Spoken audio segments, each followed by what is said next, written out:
What's going on, Black Raven?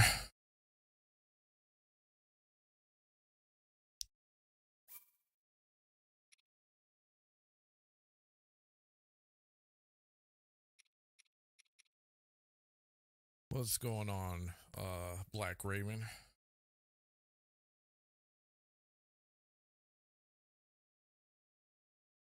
How are you?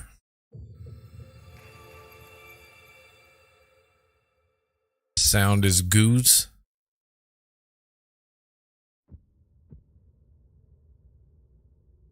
That is good to hear.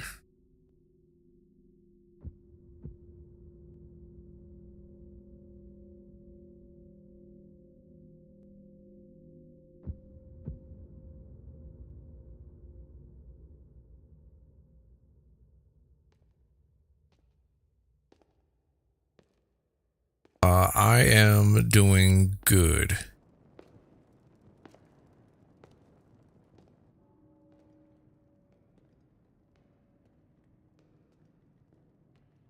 Oh, wait, can I actually skip that? Oh, perfect.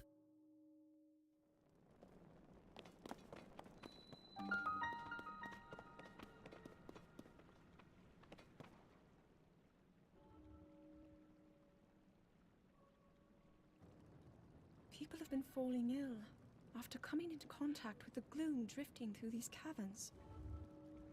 Though here it seems almost misty and not concentrated enough to harm. Let's skip all of this. I've already seen a lot of this, so.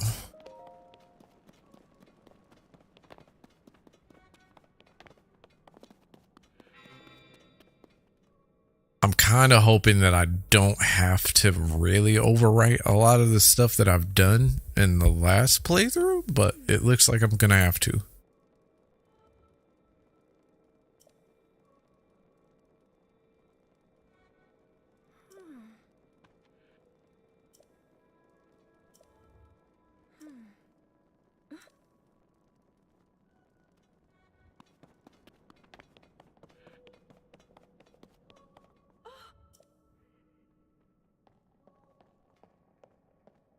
But how's your day going? How's everything?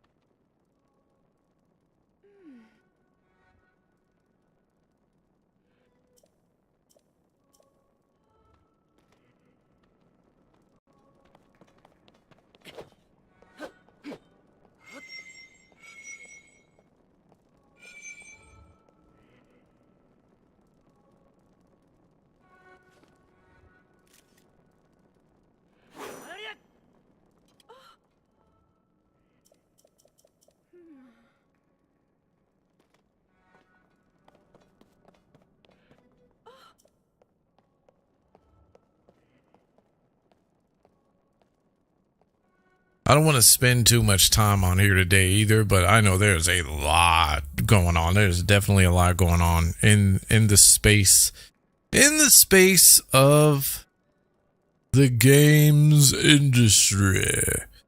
Pretty good. Just chilling today. Nice. No more possums. Not wrestling possums anymore.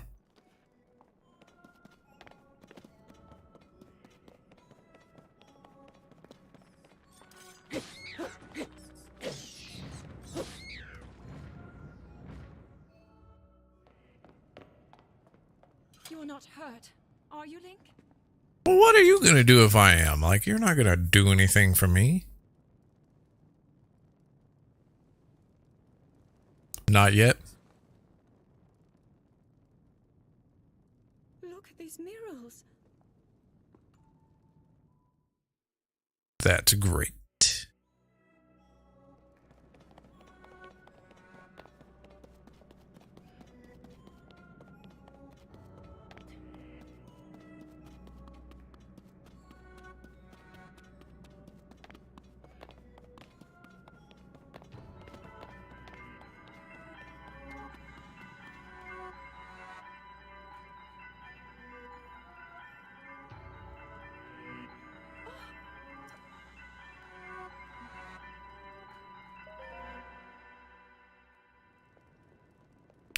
It took me a long time the last time I did this, so...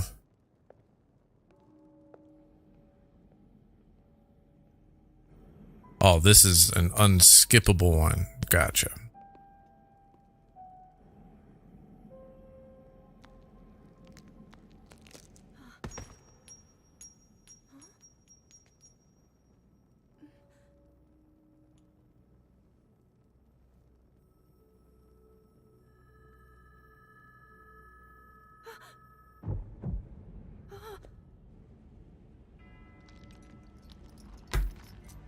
So this is something I want to bring this up because damn,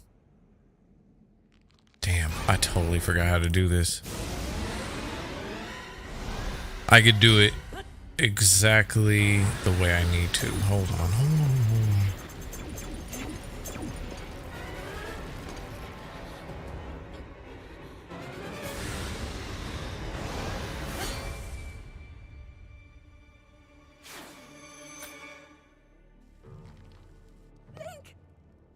Was that the sword that seals the darkness? The blade that shatters so easily against my power cannot save you from me. Zelda. You who carries that fragile sword. A link. Raru placed his faith in you. There we go. How do you know our names?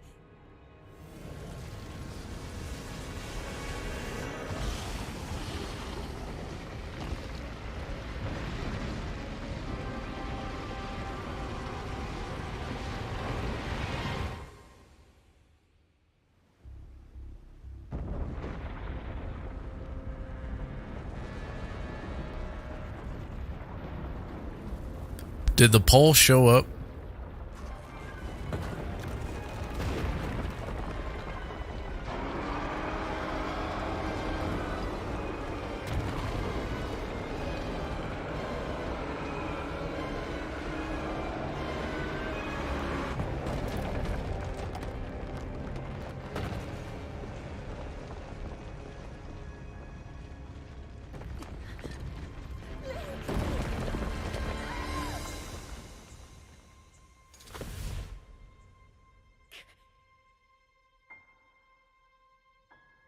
Take my hand, my strong hand.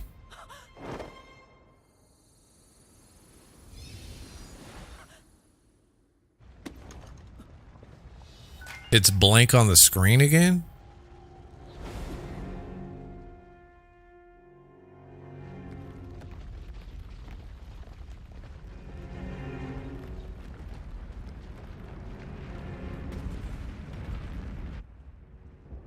Try, you know what? I don't think you have to fix it. Try tapping it.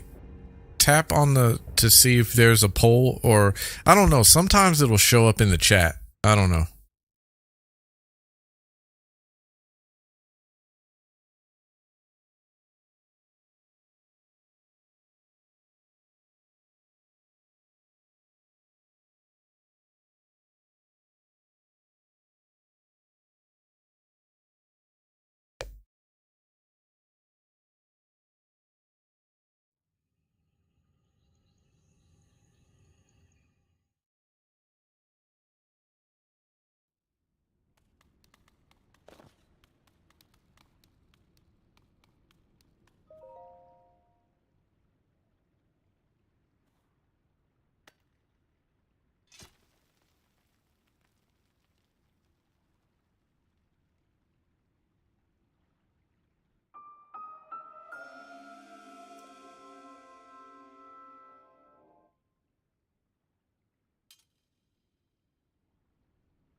That means I gotta remember how to do all this stuff again.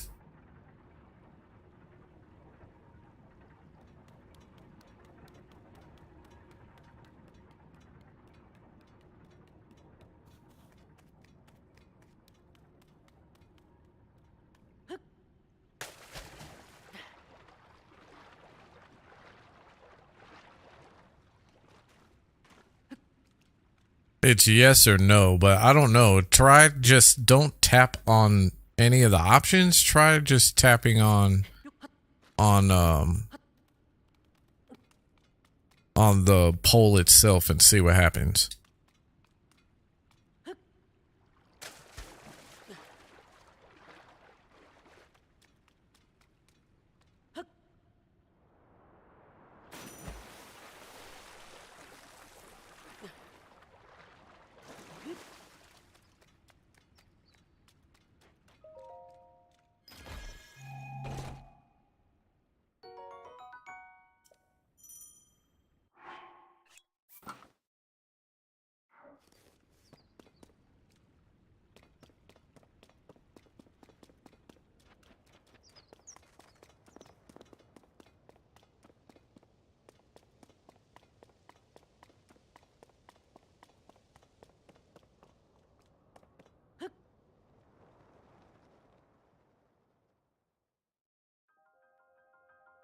Oh, it's not gonna do this. This is a scripted jump.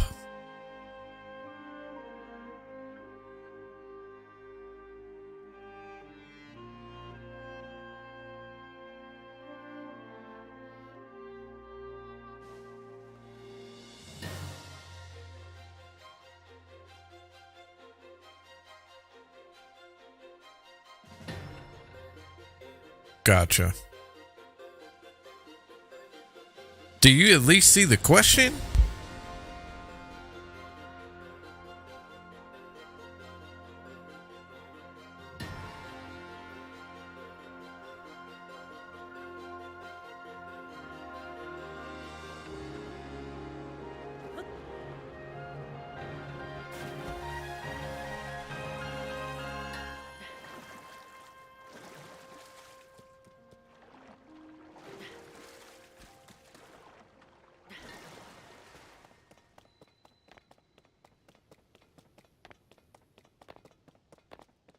You don't even see the question. Wow.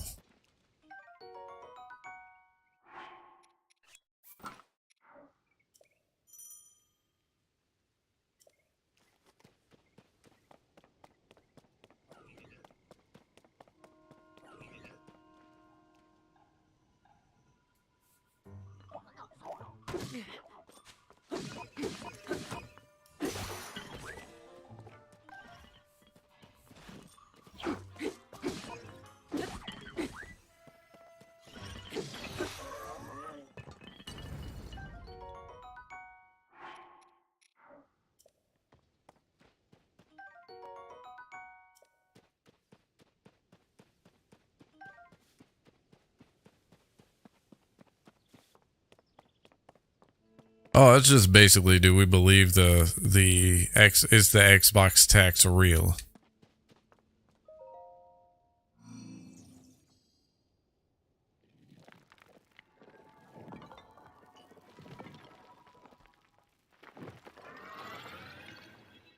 Oh, look at here.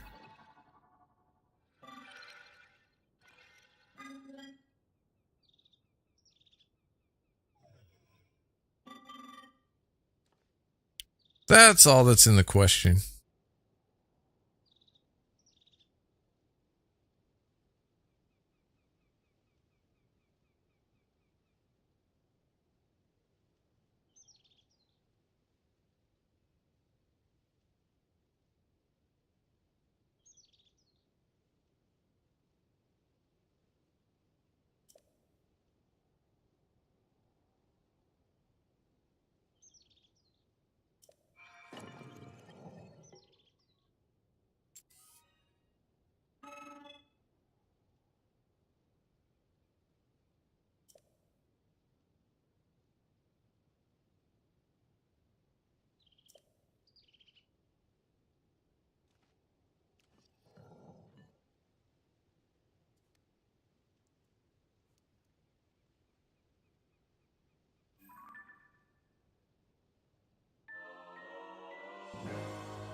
So the poll disappeared, but then the question came up? That's weird.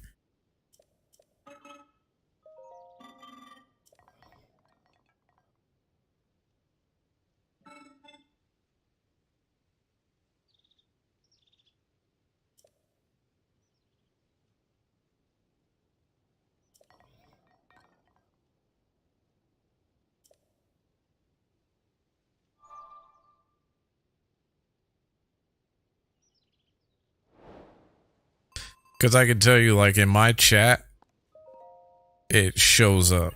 Like, everything shows up. So, I don't know.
Wait, is the thing following me? Yes, it is. Whoops.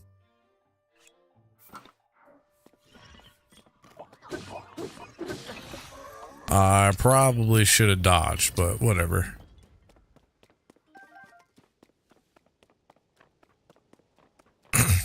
Yeah, that's weird that it just disappeared like that.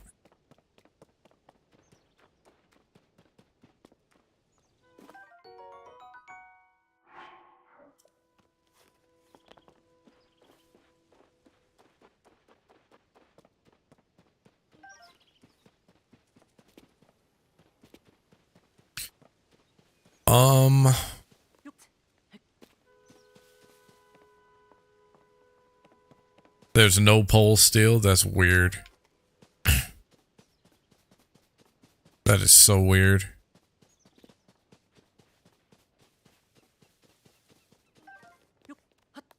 You get down. Get down. Right now.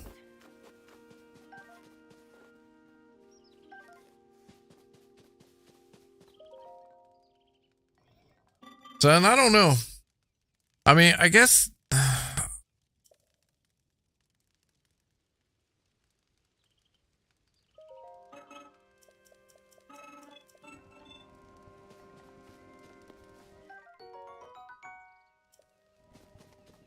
Huh.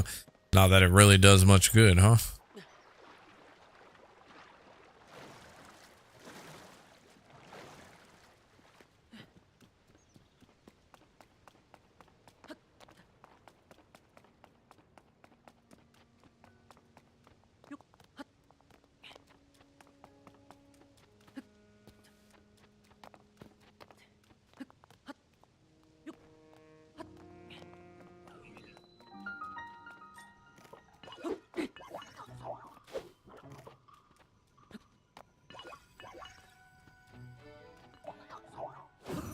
There we go. I had to get used to that again.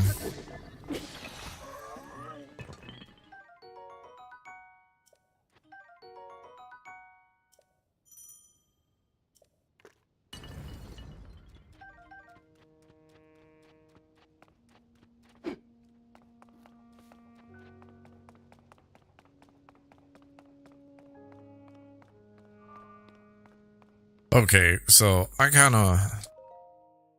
was kind of doing some searching around, and I found some things that I want to actually take a look at.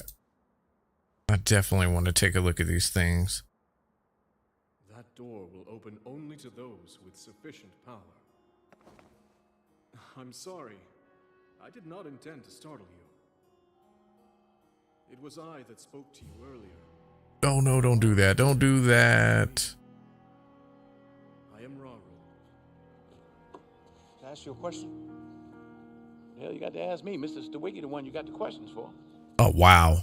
How come you ain't never Wow, they used the fences deal for this. I said I got to like you. Fortunately, I no longer. What law is there? That's say funny. I got to like you. Want to stand up in front of my face and ask a damn fool-ass question like that? Talking about liking somebody. In any case, Come here, boy, that when I arm talk to should you. allow you to open this door.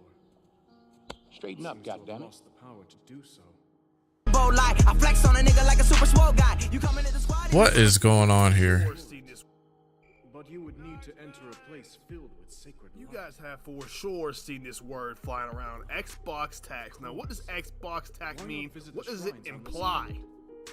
Well, the Xbox tax implies that there is some inherent media bias when it concerning Xbox, meaning low review scores or getting snubbed for Game of the Year nominations, shit like that, right? There's this Yes, belief I'm between sure Xbox fanboys that they legitimately think that there is some kind of like media bias towards Xbox. Everybody just fucking hates Xbox, won't give them a fair shake, and that's what the Xbox tax is. But maybe, just maybe, they can't fucking fathom that maybe it's because they make shit fucking games and shit content and shit hardware. Fucking die! These boys Wow. out here crying like little pussy bitches, bro. Out here playing the victim. Out here looking so That's fucking crazy. completely pathetic. There is nothing. There is no such thing. Can I just say that like fanboys of all kinds do this kind of shit too?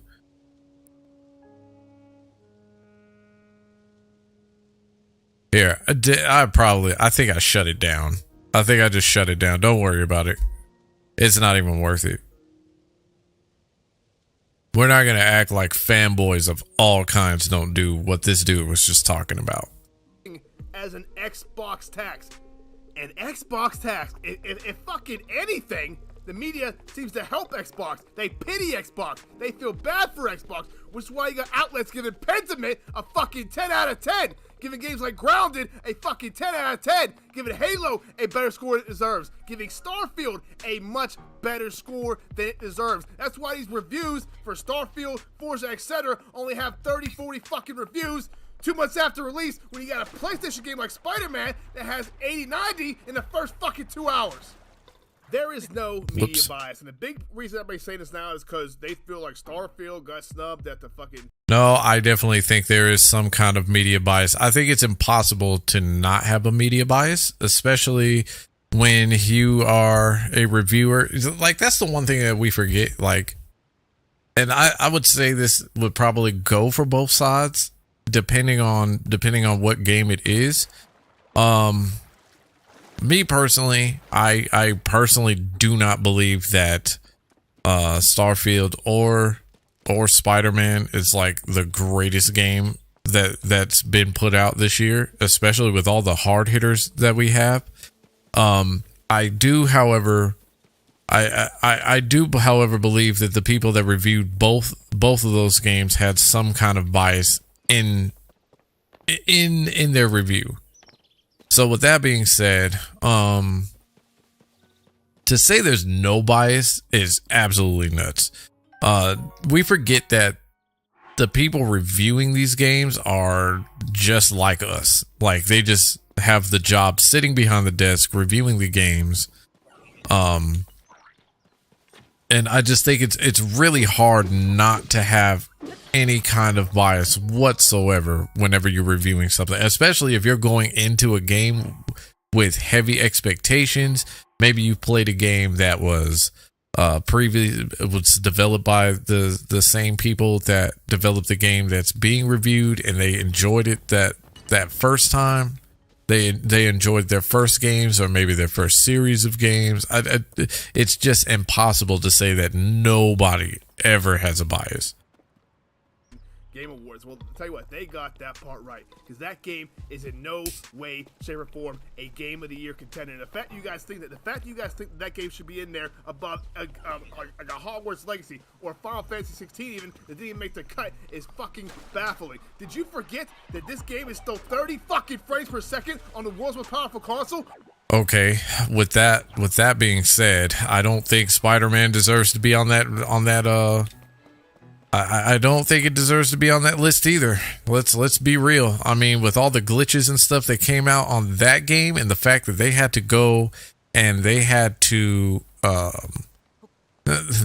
go back and fix a lot of the stuff that people were complaining about at the beginning of the game. Like, that game just looks rushed altogether. There was so many people that were complaining about there being very little Venom. The story was kind of and it's just one of those deals where it's just one of those deals where it's the same dry format of storytelling that that Sony often does, that barely gets them by. They get Game of the Year, and then they have other games that go above and beyond the storytelling of that they do, and they've only won Game of the Year twice since the Game Awards have come out. So let's not act like Microsoft or Sony isn't in the same position in a different way that Microsoft is.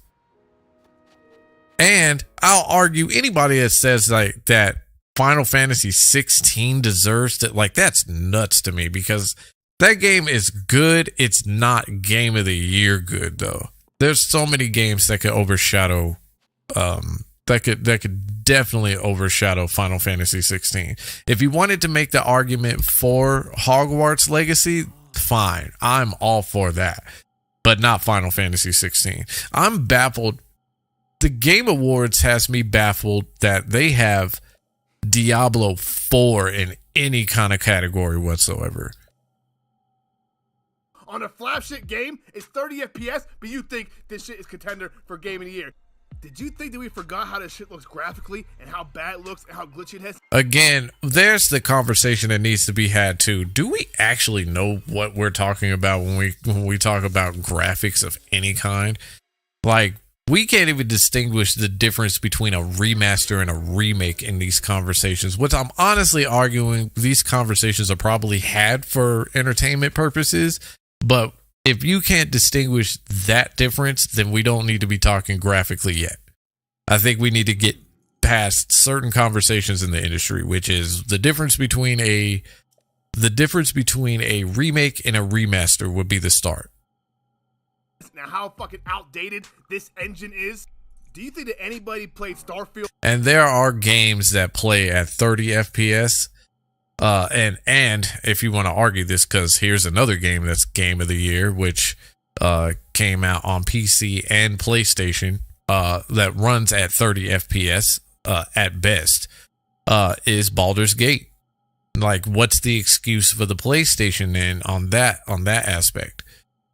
Like, there's a lot of arguments that could be held on both ends that we could look at and say, why are we having these arguments when clear as day, like, both of these consoles have issues like that need to be worked out, some more than others.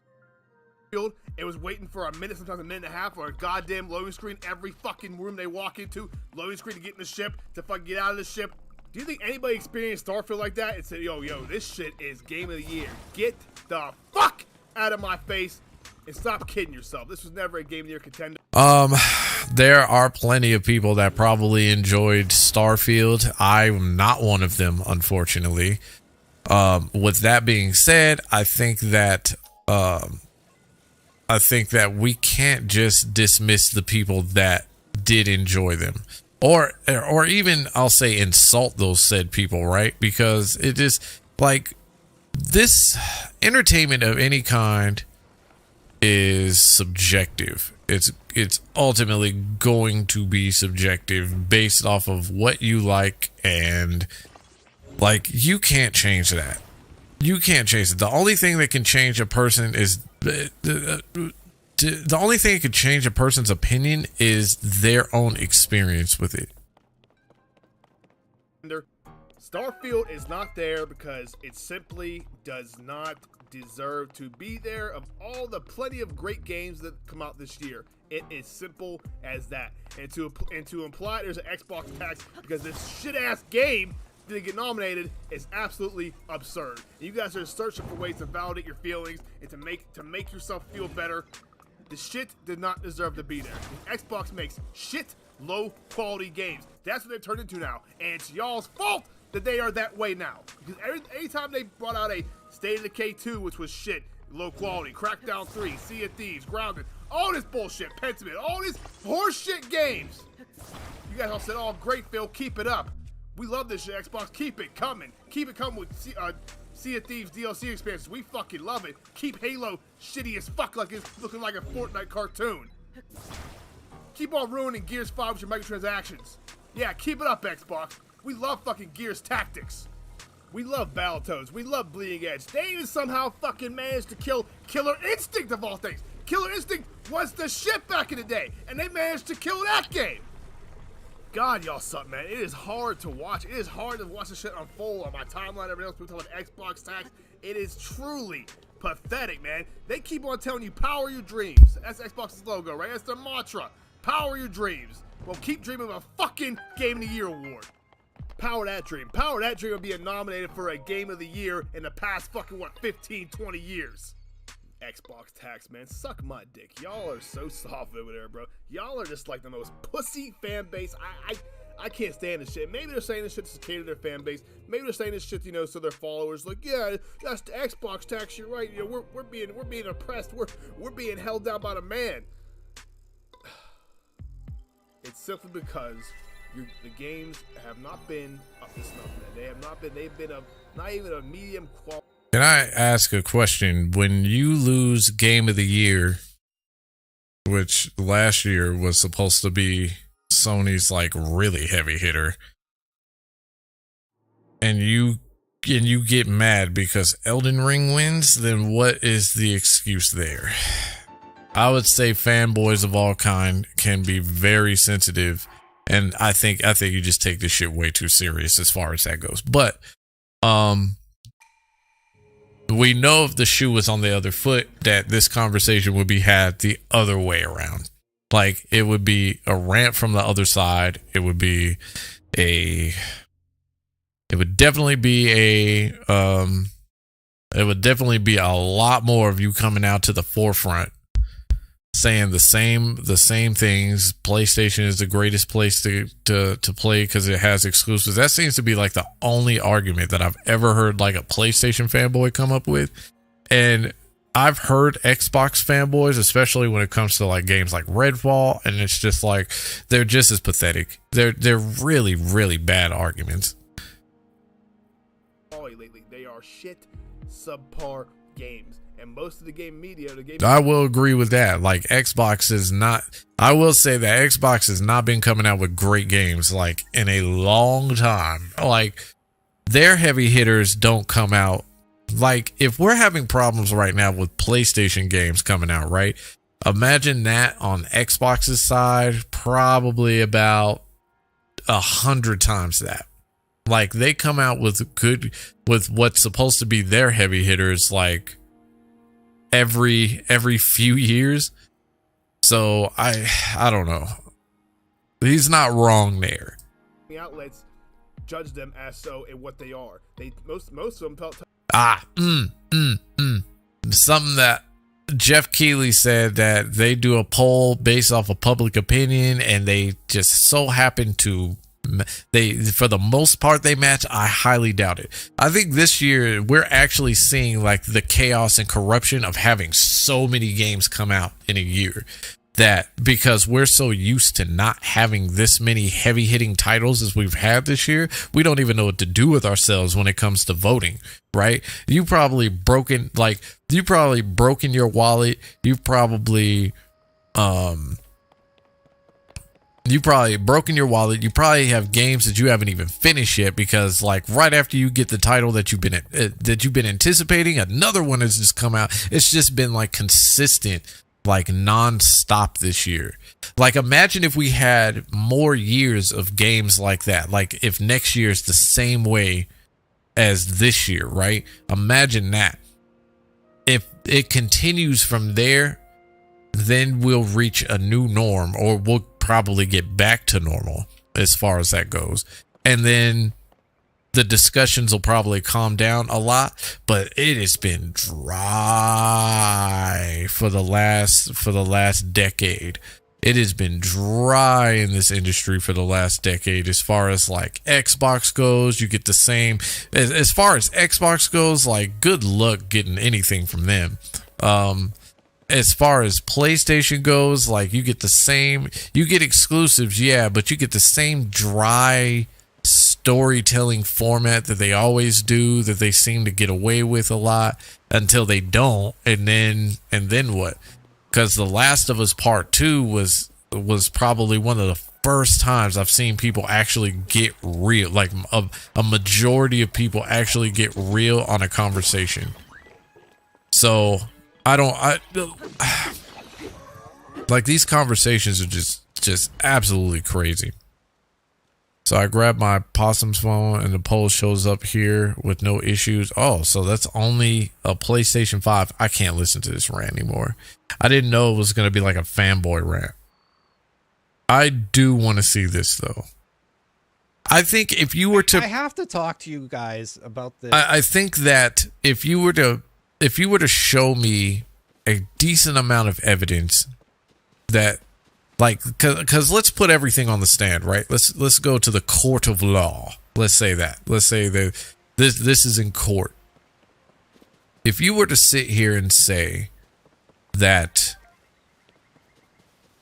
people who review games, certain people who review games, have a bias towards a particular platform, like let's say somebody on IGN is reviewing a game for they're reviewing an Xbox game, but they love PlayStation, and they give the game, and this is a semi hypothetical because this actually did happen with Starfield. If you were to say that person loves playing solely on PlayStation, but they were charged with reviewing an Xbox game, then the problem that we have with saying that they reviewed the game and gave it a 7, because apparently a 7 is really bad now, which I could go on for days about this flawed 1 out of 10 scale that we have going on. But that person anyway gave that game a 7, then automatically it's a bias. But you have nothing to prove it. You can show that all the other games that the person reviewed, you can show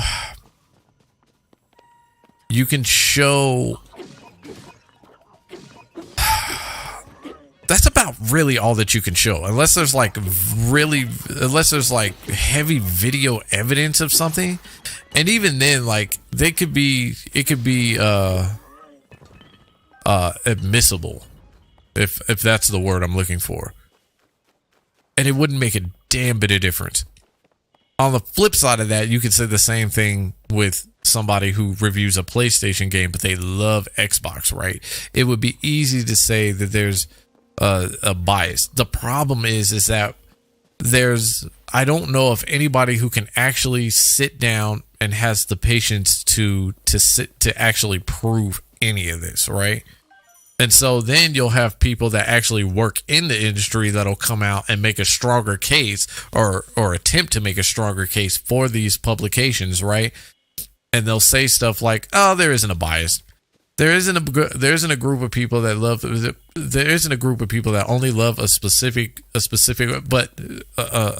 platform, and they don't do it based off of any kind of bias whatsoever." So the problem with that is that if you're doing a review of any kind, and I've found this for myself, is that when you do a review of any kind, ultimately it is opinion. You have facts, you have facts, and then you have opinions upon what you think of the facts presented to you.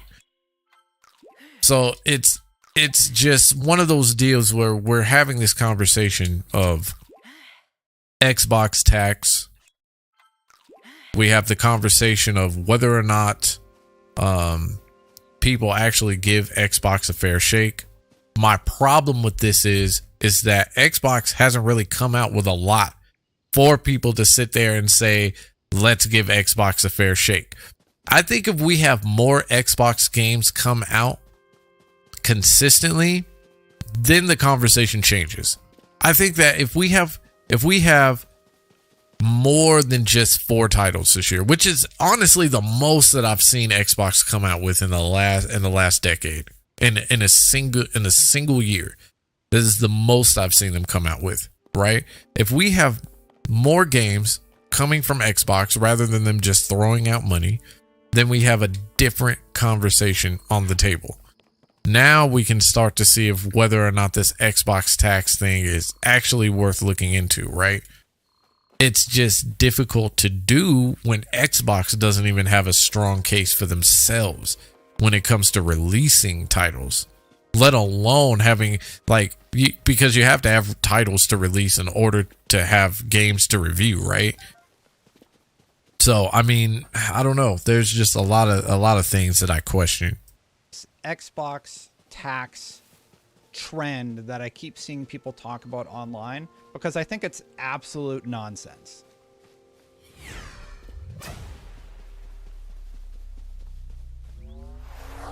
So first of all, I have seen a lot of people talking about the Xbox tax, and they're usually relating it to Xbox not getting a Game of the Year nomination. Many people felt that Starfield should have gotten an Xbox Game of the Year nomination, but you know what? That game was contentious, no matter how. I'm not gonna lie, because that game got overhyped just like Spider-Man did. I'm not gonna lie, I'm surprised that it didn't get on that list. I'm honestly surprised that it didn't get on that list. For as many 10 out of 10s as that game had, like, you would have expected, I would have expected that. So like, because then that wipes away my theory that it's not just an Xbox tax. It's more so of a what is it? What is my theory? My theory is basically that whatever games are popular, then that's the ones that they're gonna nominate, right? That was my theory. So that honestly throws my theory out the window when it comes to anything, right? How you look at it, that game either scored incredibly well or it was sort of middling. So the fact that it didn't get nominated doesn't mean that it's a bad game. It doesn't mean anything. It just means that it was a bit of a contentious title and it didn't get nominated for Game of the Year. There are several games that are multi-platform that did get nominated for Game of the Year that are also released on Xbox. Off the top of my head, Alan Wake is one of them. But the thing that really bothers me is that people keep talking about how the media is too hard on Xbox or Xbox doesn't get a fair shake. And yet channels like mine exist where I genuinely praise Xbox. I criticize a lot of PlayStation's practices. And I find this whole conversation about an Xbox tax quite bizarre. Are there a few outlets who have gotten it wrong or have been rather unnecessarily scathing towards? I think they got it wrong with Starfield, personally. I don't think I think that whether or not you enjoyed that game, I think if it wasn't gonna get an 8, then your life wouldn't have been more difficult than if you had just given it a 6. 8 or a 6 would have been okay for Starfield, but not a 10 out of 10, a 9 out of 10. And there were certain publications that were very honest about, or seemed pretty honest about their ratings, but I think 7 is way too safe when it comes to I just think the 1 out of 10 scale is way too safe. About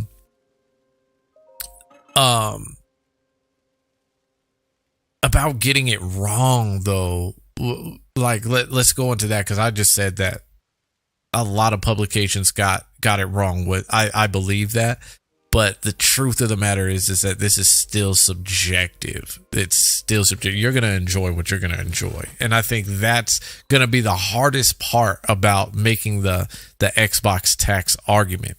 And it would be hard on either side, right? Like, because if PlayStation believes that there is a bias against them, it would be extremely hard to do that on a case by case basis, unless you have the same people doing the same games, or the same people reviewing all of these games, or you have the publication is just well known for praising one side over the other. It gets really shaky when it comes to what's supposed to be a non-biased platform.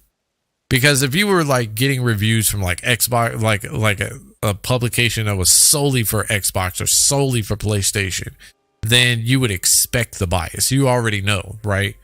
Like, it would be like people from Xbox would review PlayStation games and just absolutely bomb it. You would expect that, right? IGN, it gets a little bit more shaky than that, I think. Towards Xbox, yeah, and it's weird when it happens. The PC gamer thing I'll talk about in a little bit was a little surprising, to say the least. But just keep an eye out for things from that author if you don't want to align with what they think. Like, I never understand why people get so upset about like what somebody thinks online when you could just read somebody else. Like, if you like Starfield, go. Here's another thing too, because I truly believe, like, while not all people on YouTube are probably accurate, like, I can sit here and say, like, if you go back to like some of my reviews, maybe I'm probably not as accurate. I'm not going to find every single thing that you could possibly review. Personally, I don't have the time in the day to do that, right? But I would honestly say, if you don't like an article that's written by like an IGN or anything like that, then I would highly suggest either going to YouTube or just picking up the game for yourself. If it looks appealing to you, which is basically what it is, right? Like, the game is supposed to look somewhat appealing to a degree. Like, there's more elements to this, there's a whole lot of business psychology that comes into trying to sell anything, right? If it looks good, it could be like the cover of a game. Maybe you never seen the trailer. Maybe the trailer for the game, like obviously we all fall for these trailers like really bad. Like, we've been doing it for the last decade. We have fallen for some really good looking trailers, and the games turned out to be absolutely garbage. Like, it doesn't matter how many frame rates it is. Like, if a game is trash, period, right? But I would highly suggest like using your own judgments on that. I mean, honestly, like, you make your money as a consumer. I'm speaking as a consumer as well. Like, we make our own money, and we have our choice to whether or not we want to whether or not we want to play a game, and enjoy it for that matter. There's obviously going to be people that don't enjoy the game, and there's going to be people that do enjoy the game. You can't get into anything and think that everybody is going to agree with everything that you say. It's not possible. It's not possible to do. I would honestly suggest, if you don't want to read, me personally, if you don't want to read it, who's to say the next person is going to be better than the person you're trying to ignore, right? Like, do your own judgments. Seriously, like, it's your money to spend. Like, this stuff can be entertaining at the end of the day, but man, it could drain your energy disagreeing with somebody that obviously doesn't, that only sees what they want to see, or they're not open to seeing anything else, and they're not open to seeing anything else. I'll say that. Go check out Paul Tassie's stuff. I've had him on the show many times. Paul Tassie adores Starfield. But you know who else talks about Xbox's shortcomings? Phil Spencer. Phil Spencer in 2022 called Xbox's release schedule a disaster. You have to take an honest look at what happened with Xbox, starting with the launch of the Xbox Series X and forward. And if you want to go back even further, you can take a look at the original Xbox One and see what happened with that launch. It was contentious. We all know that console launched and it had just the worst PR it could possibly have, talking about putting DRM into their games. The CEO at the time, I'm blanking on his name for some reason, but anyway, he said stuff like buying Xbox 360 isn't smart to do when you're talking directly to your consumers.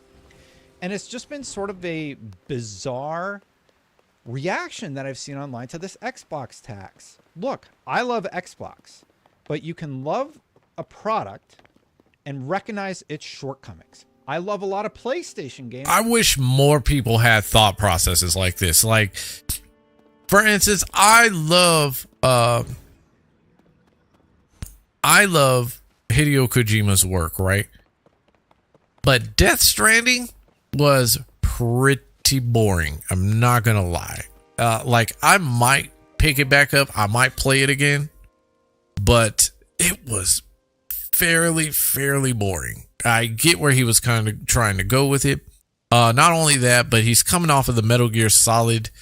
He's coming off of the Metal Gear Solid train, trying to get into different things. And personally, with that being said, I think that what ended up happening is because he was developing Metal Gear Solid for so long, and he's developed other things outside of that, right?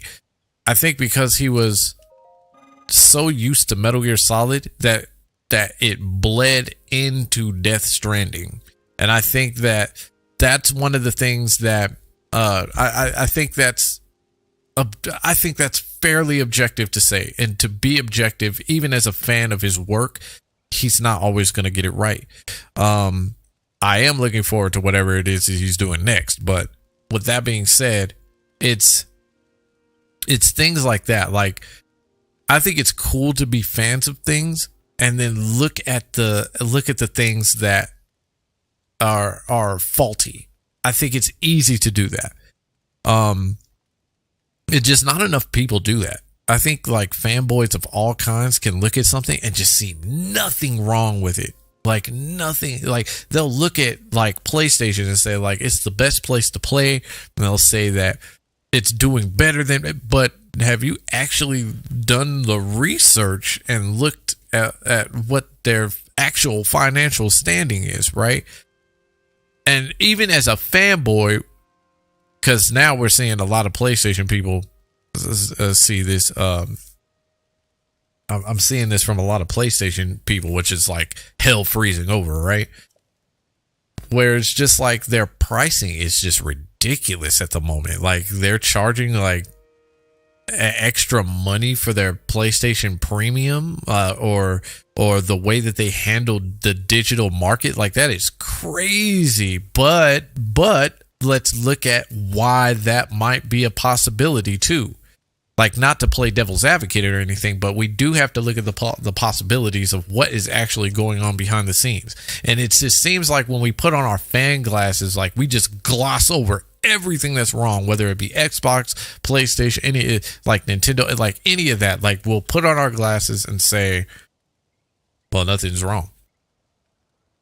So I think what he's saying here is absolutely necessary when you're a fan of anything. Like you can't, as an artist and as developers, artists of any kind, like you can't escape criticism if you put out work to the public. It's just always going to be there. There's just the difference is the people that's getting paid for it, paid to criticize your work, and the people that aren't getting paid to criticize your work. That's the real difference, right? So I just think looking at things from a realistic perspective and being a fan is something that I think would honestly stop a lot of these conversations from happening.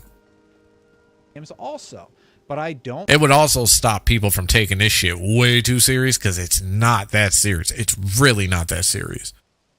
Like a lot of the corporate strategies that are implemented that cost the player more money. And I feel like that's a big reason why I'm seen as an Xbox fanboy, because I'm very critical about the corporate strategies. But if you look at the content that I produce about the games, it's glowing. Let's be real. Like, I'll say this on PlayStation and Xbox on the PlayStation and Xbox side of things, I think it is absolutely smart to put out a showcase surrounding a third-party title, making that and make your platform look more appealing. I think that is a smart move. I personally think that's smart. I think Phil Spencer has been doing a really great job when it comes to putting on the circus act when it comes to showcases. I think that is a smart fucking move.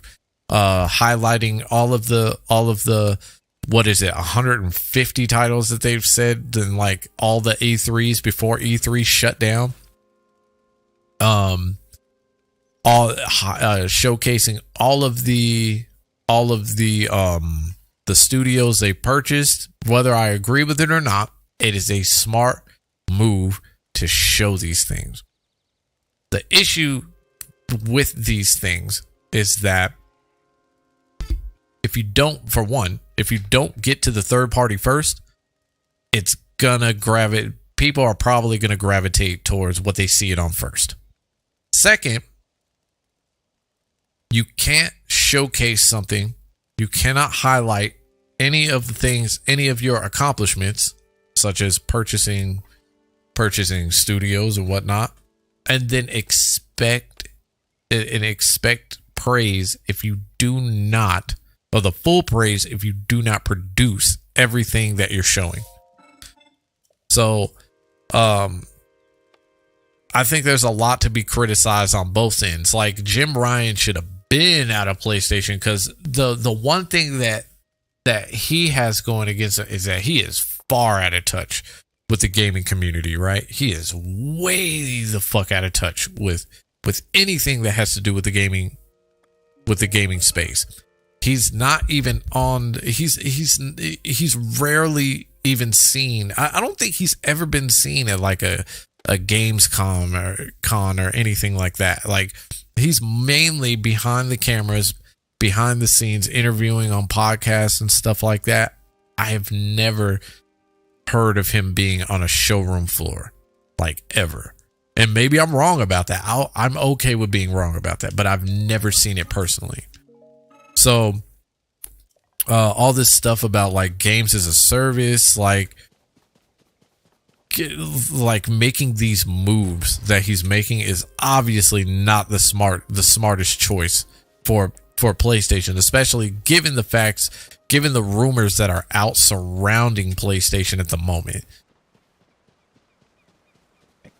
For PlayStation, Xbox has had a lot of problems in the games category. Halo Infinite needed to be delayed to launch in the state that it launched. I stand by that. I love the Halo Infinite campaign, but multiplayer took a long time to hit its stride. Starfield was delayed a year. Had it come out in 2022 when it was... See, and that's the issue that I have. Halo's multiplayer was actually more appealing to me than the actual game itself. And the reason for that is because of the simple fact that the game honestly felt really short for an open world game, right? And that's not to say like I personally, and this is just me, I highly dislike open worlds at the moment, because there's just way too many of them, and it's always filled with the same copy paste stuff that you would normally get from an open world. You get side quests, You get the same type of side quests. You get, what else do you get?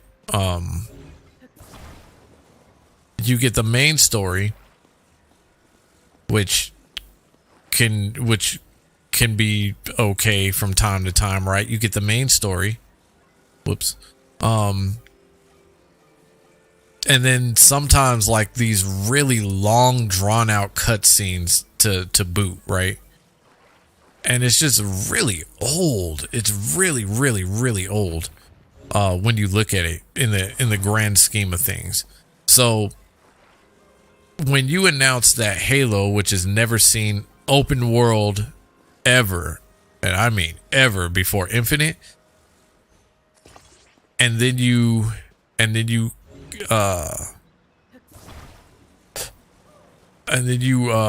what is it?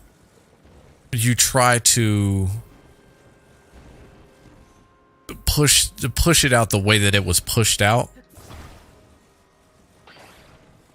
It's just a recipe for disaster. Not only that, but let's talk about the real issue.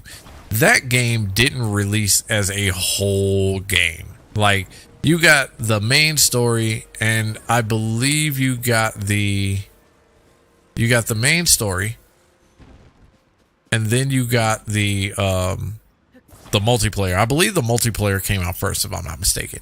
The multiplayer came out first. So with that being said, why didn't I not attach that?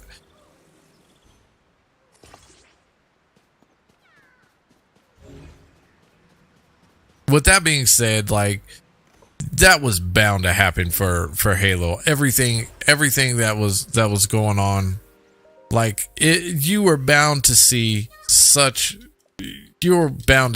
a disdain. Not only that, but you couldn't even get co-op at the beginning. Like, the release state of Halo as a whole was just really, really bad. And it looked good. It looked good on paper, I'll say that. But it wasn't everything that they promised. And I think that was the issue. That was the biggest issue. Not to mention all the roadmaps and all that. Like, there's a lot of stuff that was just so wrong.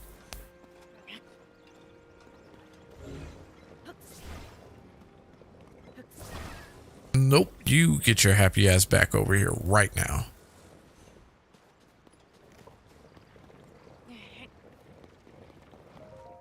Oh, come on, jump.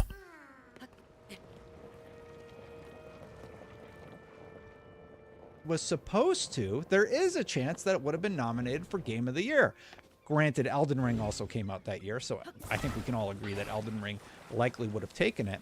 But let's talk about a few of these posts that I've seen, because I just find it fascinating that people who I like and respect, like Post Up here, are talking about this Xbox tax. Modern Warzone tweeted, Modern Warfare 3 is the best COD multiplayer we've had in years, but somehow is also the worst reviewed Call of Duty game of all time. I don't understand it, especially when you compare scores to some of the other games like Vanguard. Do you think these reviews are deserved?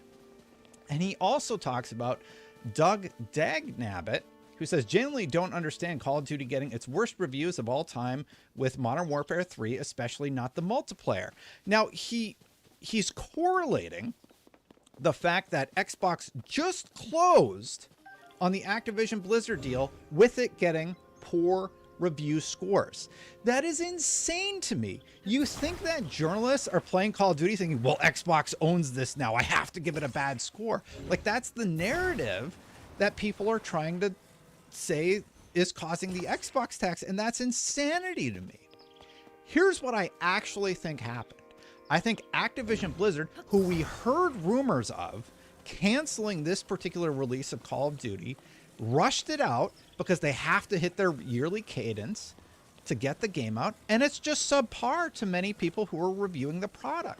I don't think that's that crazy. What's more likely, that there's a grand conspiracy by the entire industry to be negative about Xbox, or that one Call of Duty was kind of bad?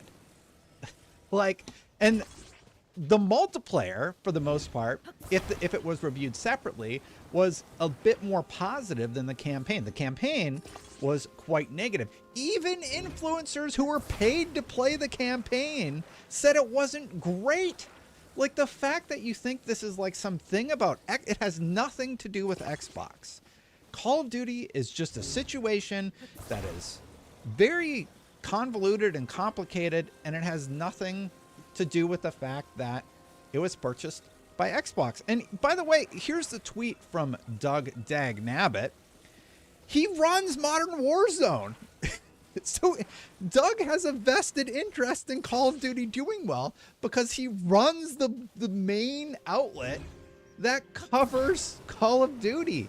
So of course he's going to be like super vested in that game doing well. And no fault to you. Like, if this video gets sent to Doug, like, I'm not slamming him or anything like that.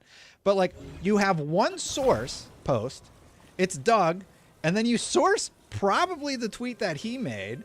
And then you talk about Charlie Intel, where you talk about PC Gamer. And I alluded to this a second ago. PC Gamer Review says Modern Warfare 3 is not fun because Sledgehammer Games took a sledgehammer to the movement that Infinity Ward had in Modern Warfare 2. The reviewer recalls slide canceling and faster mantling cheesy techniques.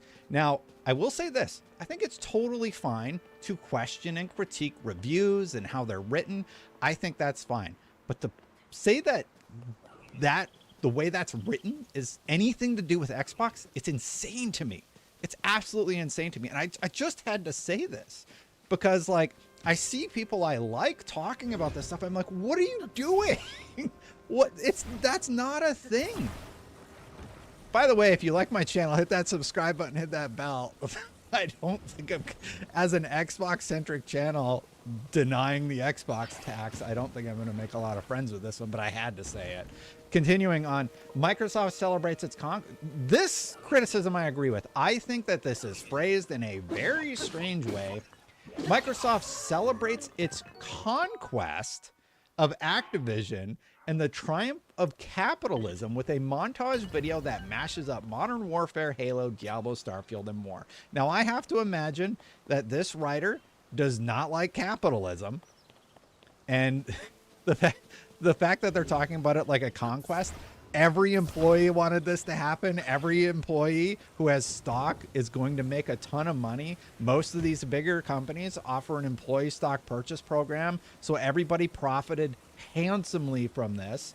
And if you look at the tweets from the developers, like, I just disagree with PC Gamer on this one, and that's fine. It's fine to have a healthy debate, but to say it's an Xbox tax, I think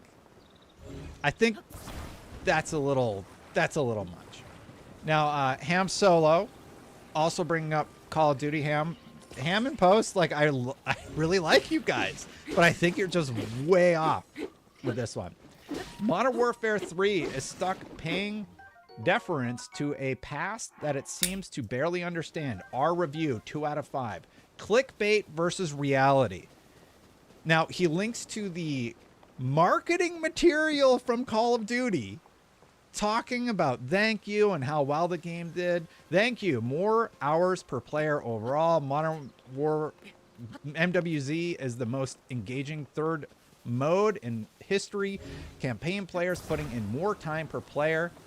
Like, those are retention statistics. Okay. The game can still be bad. The game can be bad and still sell well, right? Do you remember when Gran Turismo 7 launched and it was offline for like a week, but it was still topping sales charts? Like, games can launch with problems and still do well for the marketing team. Even Diablo, for example. And thankfully, now y'all know you're off your rocker when Gaz agrees with me. It's precisely because of this tax perception built on Xbox's sustained failures in a critical console generation and beyond that Xbox has no choice but to deliver above and beyond its competition to sway the public and media predisposition requires several key victories, not in an adversarial sense. We can cry about it, not suggesting Joey is here, or just keep pressuring the company to deliver more, especially considering the resources available to it. I believe that pressure is definitely felt within Xbox now after ABK, but it's also clear that Xbox does need a steer and reminder from the community. I believe Xbox is in a really good place. You're going to see some proper attempts and efforts at gaining traction and delivering quality content. I am a lot less concerned about how Xbox's roadmap is. I'm a lot less concerned now about Xbox's roadmap than Sony's. I should probably make a video about that, but Sony's having some major problems right now in terms of just like how many people have left, how many senior people have left the key franchises that are working on big like Naughty Dog lost their senior lead, Returnal lost their senior lead, tons of layoffs at Bungie. Anyway, continuing on, that is struggling to reconcile its games as a service pivot in a changing market, as well as a cash-rich behemoth like Microsoft that can introduce disruptive elements like Game Pass and a monstrous acquisition like ABK. Strictly in this sense, the industry is in a healthy place because of such determined players in the space. Hi, my name is Gaz, and this is my TED Talk. Gaz is right. We should be pressuring the trillion-dollar company to do better. What? Why wouldn't you? They have $1 trillion, y'all.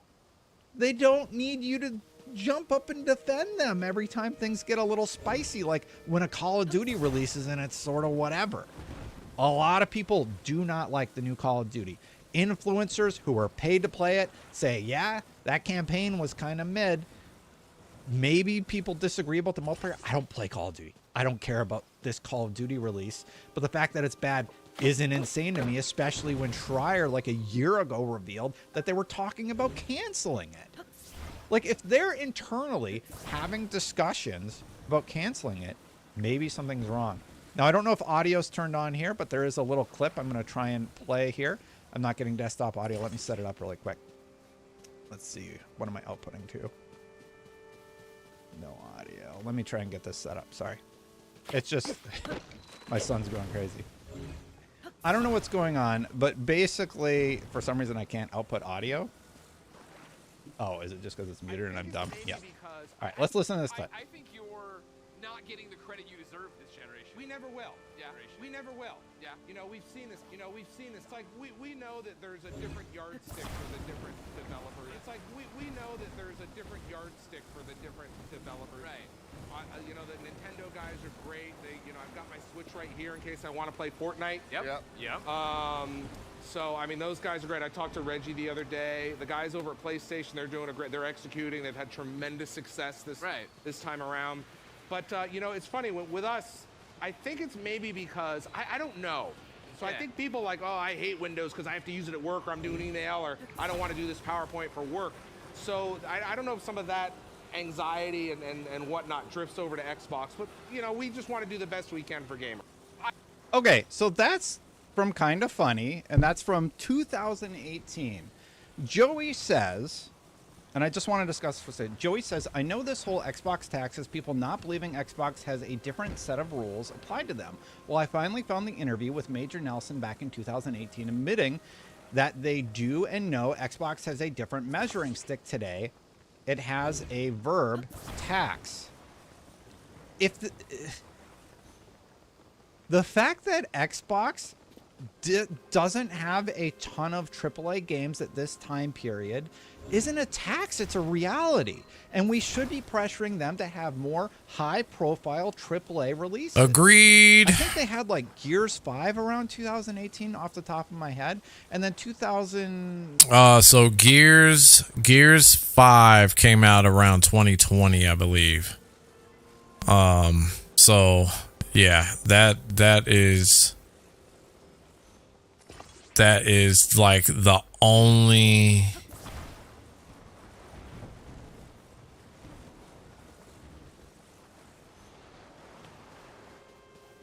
that's kind of the only thing I know from them.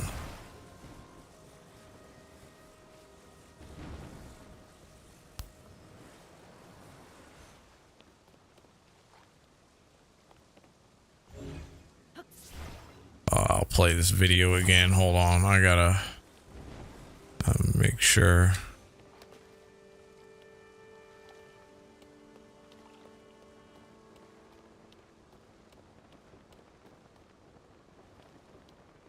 Uh-oh. I might have screwed up here. Oh, maybe not. I don't know. But yeah, they don't have a lot. So, I mean, it's fair to criticize them. I think it's fair to criticize everybody for what they're doing. Like, Sony is really struggling because you have somebody like Microsoft is struggling for a different reason than Sony. They're struggling because they're so busy throwing out money, trying to acquire all these things rather than building up their own studios with in-house and producing things. Oh, I'm building a boat. That's what I'm doing. So they have a similar problem with like different. Oh, I think I messed up. Oh no, wait, never mind. Oh, I can't get up there. Okay.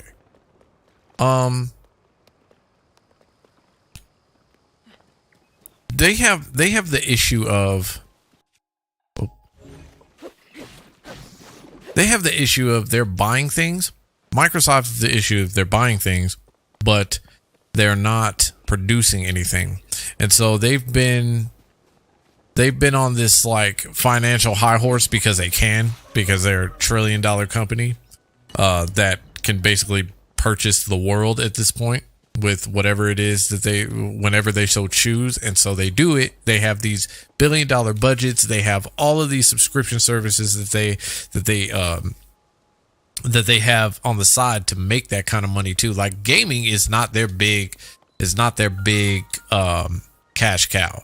Like, a lot of their software is their software is definitely like their software operating systems, like that's their cash cow. Keep in mind that Microsoft Office used to be free. So if they're garnering this much money from, and if that's part of their system, then it's no wonder why they have so much money, right?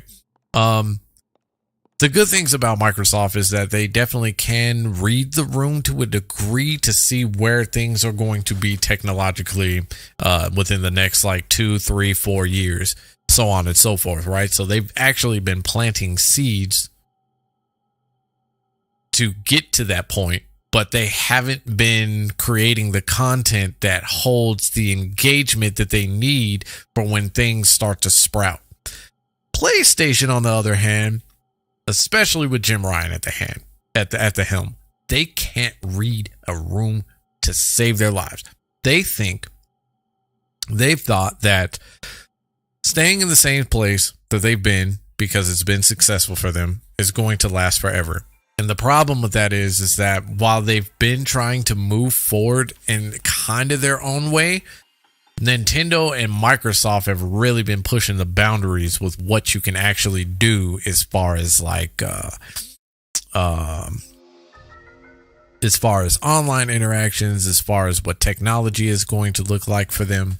And then you have PC, which, I mean, you got Steam. I mean, obviously the Steam Deck is here. Like, you've had so many different forms of competition, but they've been staying with the same way of storytelling.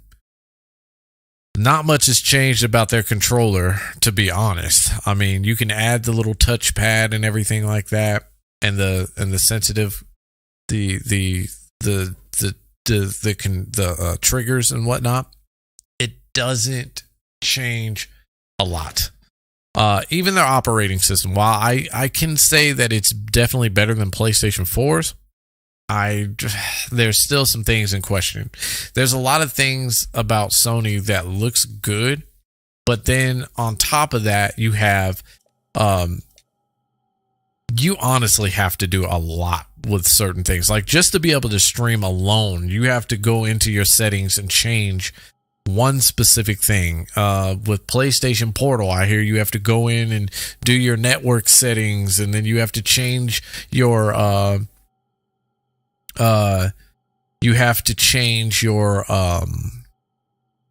what is it? Your resolution just to be able to play games at smoother frame rates, right? And so like when you have these type of issues and you have to have your PlayStation 5 open too.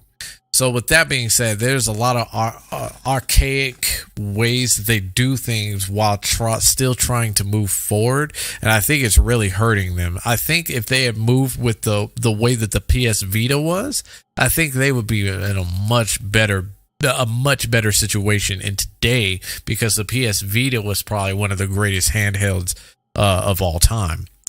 So if you didn't take anything from that and place it into the PlayStation Portal, then the PlayStation Portal compared to the Vita is probably not going to look as appealing, especially not for like $200.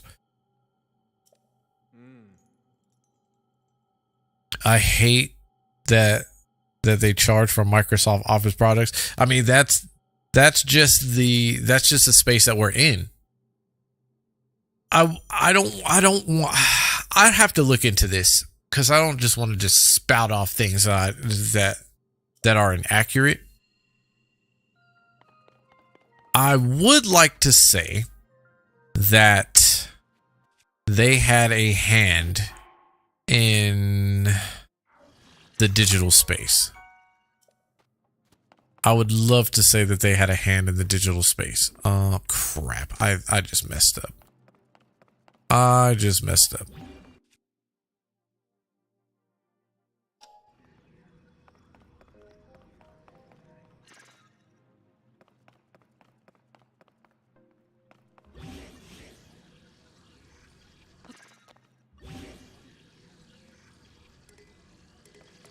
This item has already been fused, but how?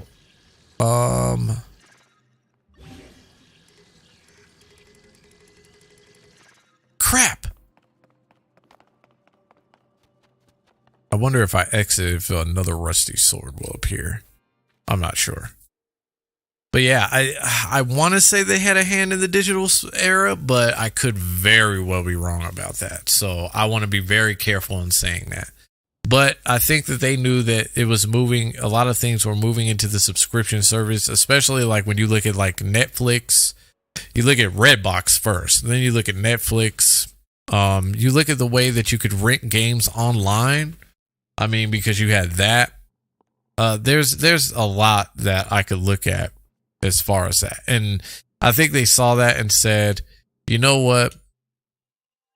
We're going to make this subscription. We're going to make some extra money off of this. And so they did. What just happened? What is happening? Oh, Fusion? Oh, I don't keep it. Okay. The Series X launched in what?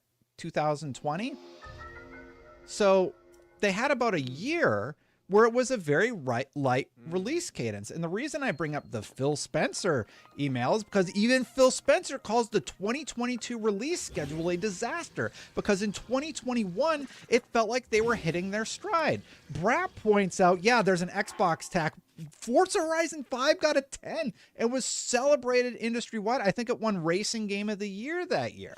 So, like, and by the way, this dude hates me, by the way, but he's right. Forza got a 10. We gave, like, it's insane to me to talk about that. It would be like saying that this is the PlayStation tax, I guess. Windows Central wrote it. It must be true. Destiny 2's player count falls to new all-time low, and I'm not surprised. That's from Brendan Lowry. Oh, he writes for Whoops. Well, he writes for Windows Central. I guess that's the PlayStation tax. It's insane, you guys. Asking Xbox to come up with a regular release cadence, which they have been working on. And Redfall, by the way, this past year was supposed to be part of that release cadence, failed. And Phil Spencer admits it failed. And they're reevaluating their internal policies to correct that issue.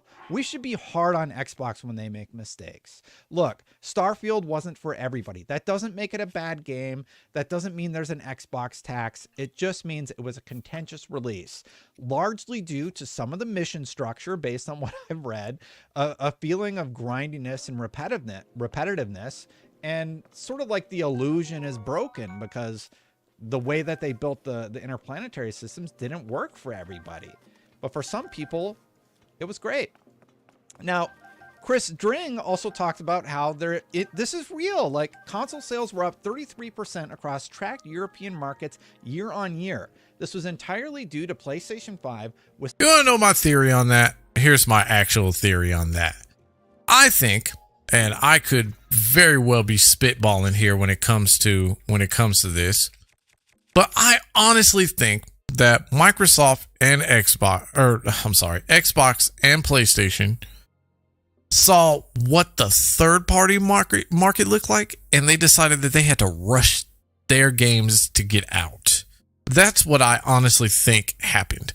With that being said, it may not be for real, but you know, it's just how it looks. Like every aspect about Sony's releases this year versus and Microsoft's releases just look really, really rushed this year. That's just my theory on it, though. With sales up 116% over June last year, Switch sales were down 2.3 year on year, while Xbox Series X and X sales were down 0.8, so basically flat. Fast forward a few months later, Xbox sees a big sales slump. Let me find it.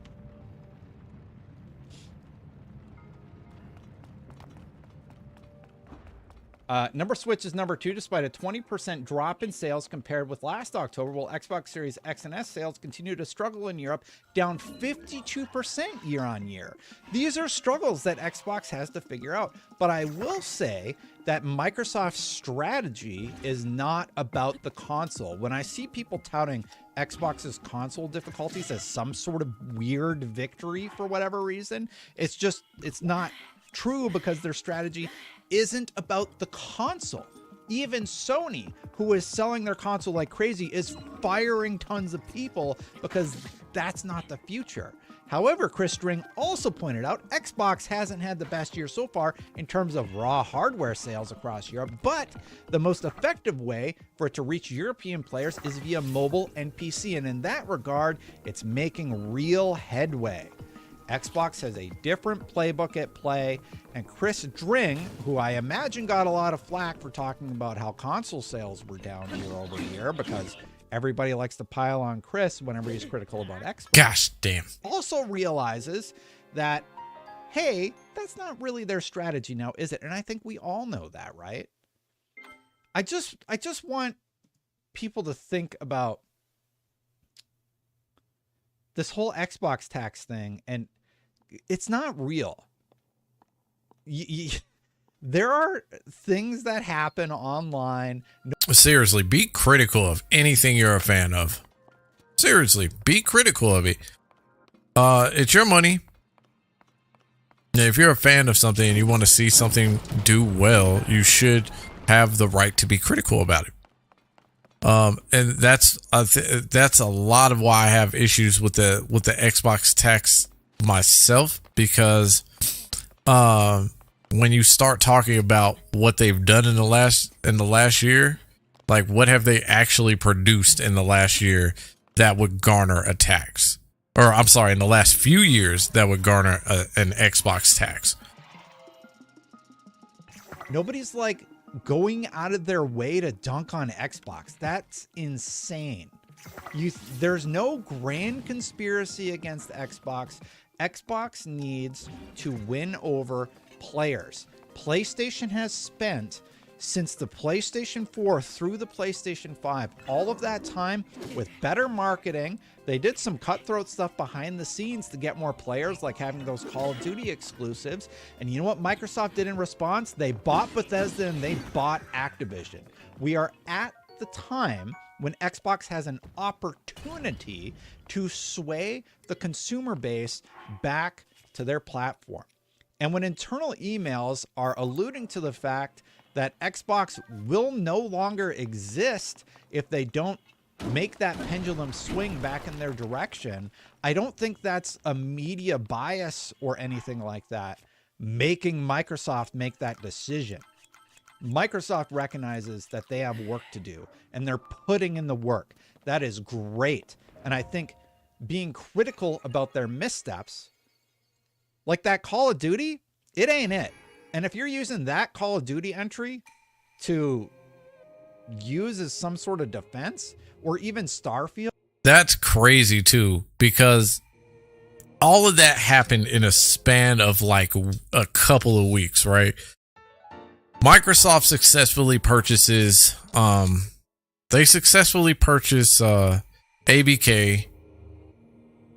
A couple, maybe, I think it was a week, maybe 2 weeks later, they released the new Call of Duty, and then Call of Duty just, I don't know what is going on with that. I'm glad I didn't pick it up, but whatever is going on with that Call of Duty is not what I would imagine would have been the greatest look for such a long and drawn out process just to acquire ABK alone, let alone a celebration release. That was just really bad. That looks really bad.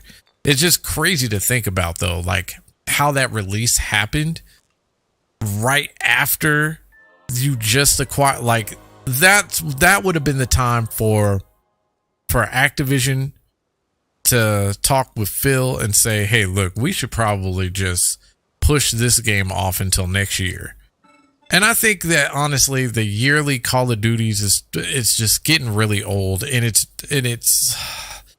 I think when you do any game annually like that, it's going to diminish the quality. And I think that's what's happening. I could be wrong, but that's just what it looks like to me. Like, you have to be able to look at these games and say, okay, I love Starfield. What are some reasons some people might not like it as much as I do? And just recognize that you have a difference of opinion. It doesn't mean there's a grand conspiracy against the Xbox platform. I love y'all. I gotta call it like I see it though, with this whole Xbox tax thing. And I think Xbox fans should be asking Xbox to continue to elevate their platform, come up with new strategies to win new customers. And honestly, I think next year and the year after and the year after that, we're going to see some pretty substantial changes just based on the leaks that we've seen from Microsoft, right? That's my take on the whole situation. Hey, if you like me talking about this stuff, hit that subscribe button, hit that bell. I want to be clear, I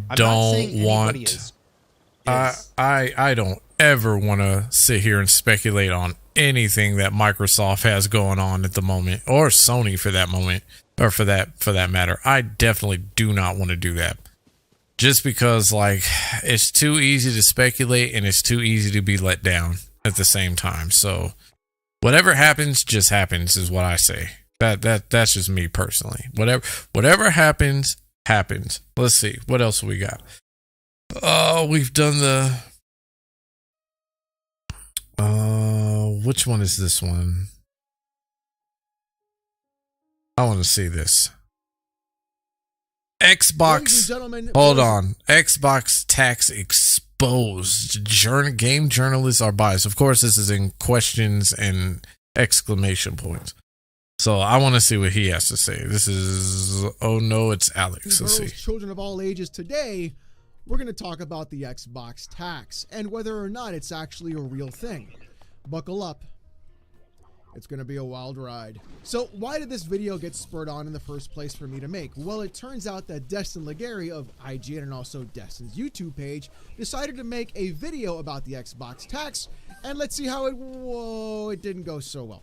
That really didn't go the way it was intended to go. Yikes. Look, the thing is really simple. Destin is not the person to be talking about this. In fact, I even said it to Destin's face the other day on his live stream that he's really not the person to be talking about the Xbox tax.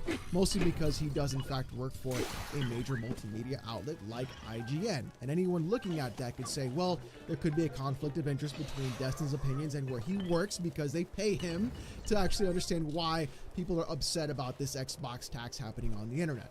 And in reality, I can understand where people are actually coming from and where their feelings are in fact being impacted. Xbox has had a very difficult time since the Xbox One. The fact that when Don Matrick was in charge of Xbox, he decided to go ahead and completely burn everything to the ground on the ashes, then on them on the way out with his golden parachute. That's basically what happened. And it's really insane how much damage Matrick actually did to the Xbox brand. The fact that with answering just one question about online connectivity, Matrick completely just kiboshed the entire Xbox brand, which has had to be rebuilt basically from the ground up all over again because of that exact console and the failure of what that console actually did. Now here's where I'm going to give flowers where flowers are due, however. Phil Spencer has done an amazing job with the Xbox brand, and I'm going to give credit where it's due, like I said before. Imagine having to then... He's done a great job with the optics of it, not with the production though. Save a sinking ship that is on fire while the actual deck and crew diarrhea themselves all over the deck at the same time, trying to then right the ship into somewhat profitable waters is not an easy feat, mind you. That dude has had to basically rebuild the entire thing from the ground up almost by himself. Now there have been some missteps, you know, things like Crackdown and Halo Infinite, really just not the best sort of light. However, though, if it wasn't for Phil Spencer, you would not have an Xbox brand today, period.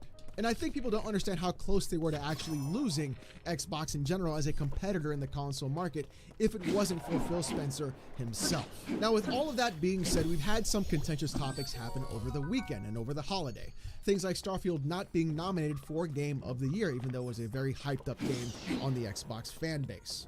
And then on top of that, Modern Warfare 3 scoring a paltry 56 on Metacritic. And I want to be really clear about these things specifically. Starfield, as good as it may be, is a very divisive game. Not everyone knew what they were getting with that game, and not everyone really understood what that game was trying to convey. People were looking for Skyrim in space.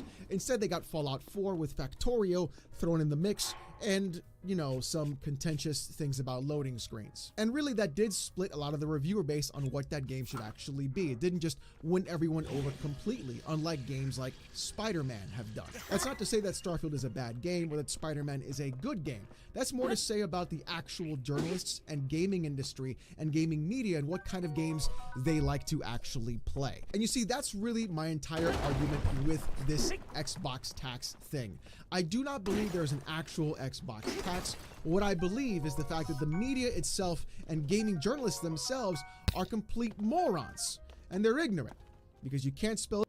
Okay, I'll agree with that. Definitely,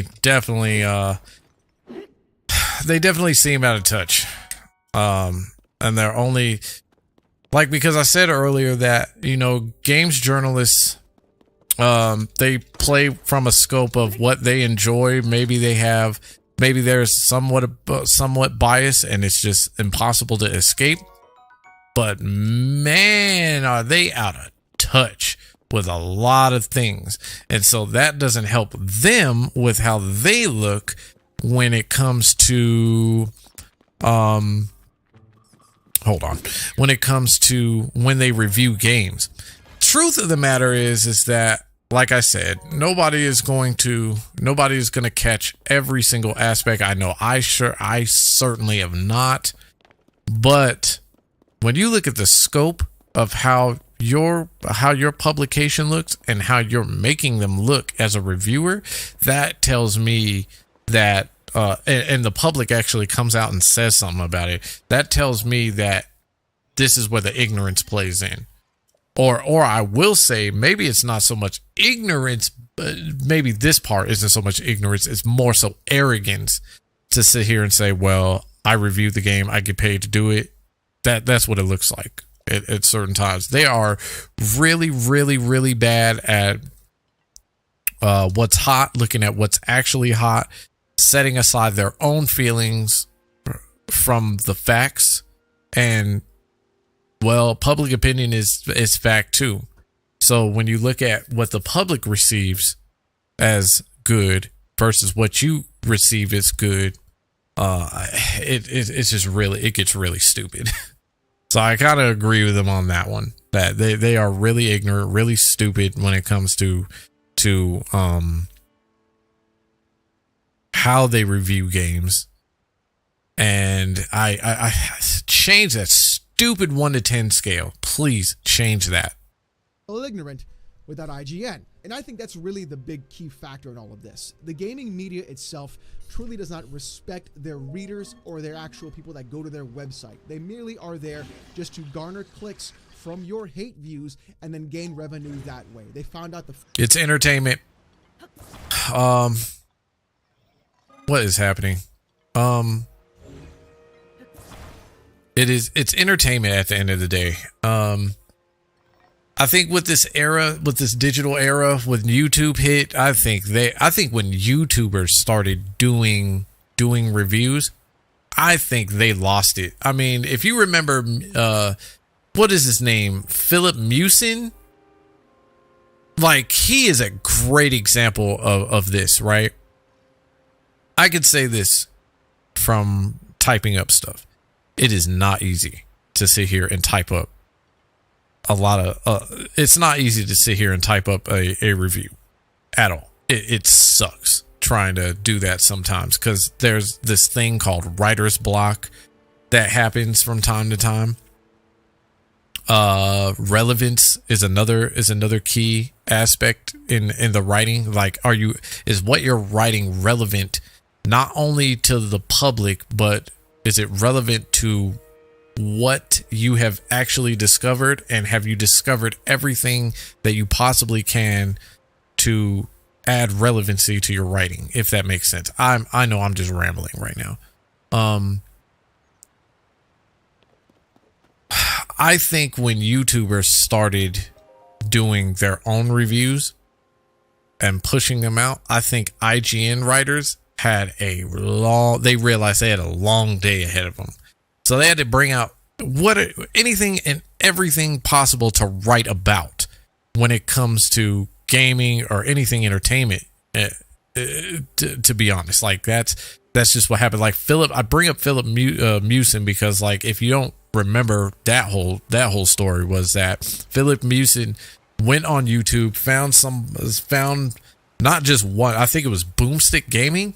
He found Boomstick Gaming's review on Dead Cells, took that damn near verbatim, copied the review, and not just with that. I think he did it with FIFA and a couple of other games too, and they had to release them from IGN. So when it comes to IGN, it's really hard to take them seriously, especially after that, because when you look at how YouTubers actually review games versus how they review games, a lot of the way that they review games looks like hit pieces in certain instances, and some instances they just look like they are just sucking off something that isn't as great as it actually is, right? And that's partially their own bias. I think that's part of where their own bias is, not the company's bias. Their own bias comes in. At the same time, what was I going at with this? At the same time, when you look at their writing and you look at the facts of what you as a consumer are playing versus what they're writing about, it looks like they're not even writing in relevancy to what is actually going on in the game. It's more so just like how it's almost as if it's mainly how they feel. And there's other examples of this kind of deal too, where it's just like, what was it? Who's the guy that couldn't get past the tutorial in Cuphead, right? When you look at that, you can't get past the tutorial. You start to feel a certain way, and then all of a sudden you just type out whatever because you feel a certain way about that tutorial. You haven't even made it past that point, right? You haven't even gotten to experience any of what that game has to offer. That's why, like, when From Software titles come out, like, I automatically just ignore any and every review possible, because you know what you're going to get when it comes to a review on those games. It's always going to spark up the whole argument of, well, do we need an easy mode? And honestly, it wouldn't hurt if they had actually just put it in. But if they didn't, then I'm accepting what it is that they have produced. I'm not asking them to go back to a game they have already finished. They've got other things to do that they've already finished, and add in something that they didn't want to add to begin with. And so, like, they use these types of games, these types of topics to get people riled up and talking. Game of the year especially is like that's top of the line for them when it comes to staying relevant and staying entertaining and keeping the people's attention. Side note too, I've looked up what certain publications look like as far as what they want you to do as far as a journalist for those publications. There are some that want you to write 25 articles a month. Here's a question. What the fuck are you going to write 25 articles a month about? Especially in this age where Twitter gets things faster than anything else. YouTube and Twitter get news faster than anybody else. Oh yeah, and the apparent Jesus of games journalism, Jason Schreier too. Like, what are you gonna write for 25? Quantity does not equal quality writing.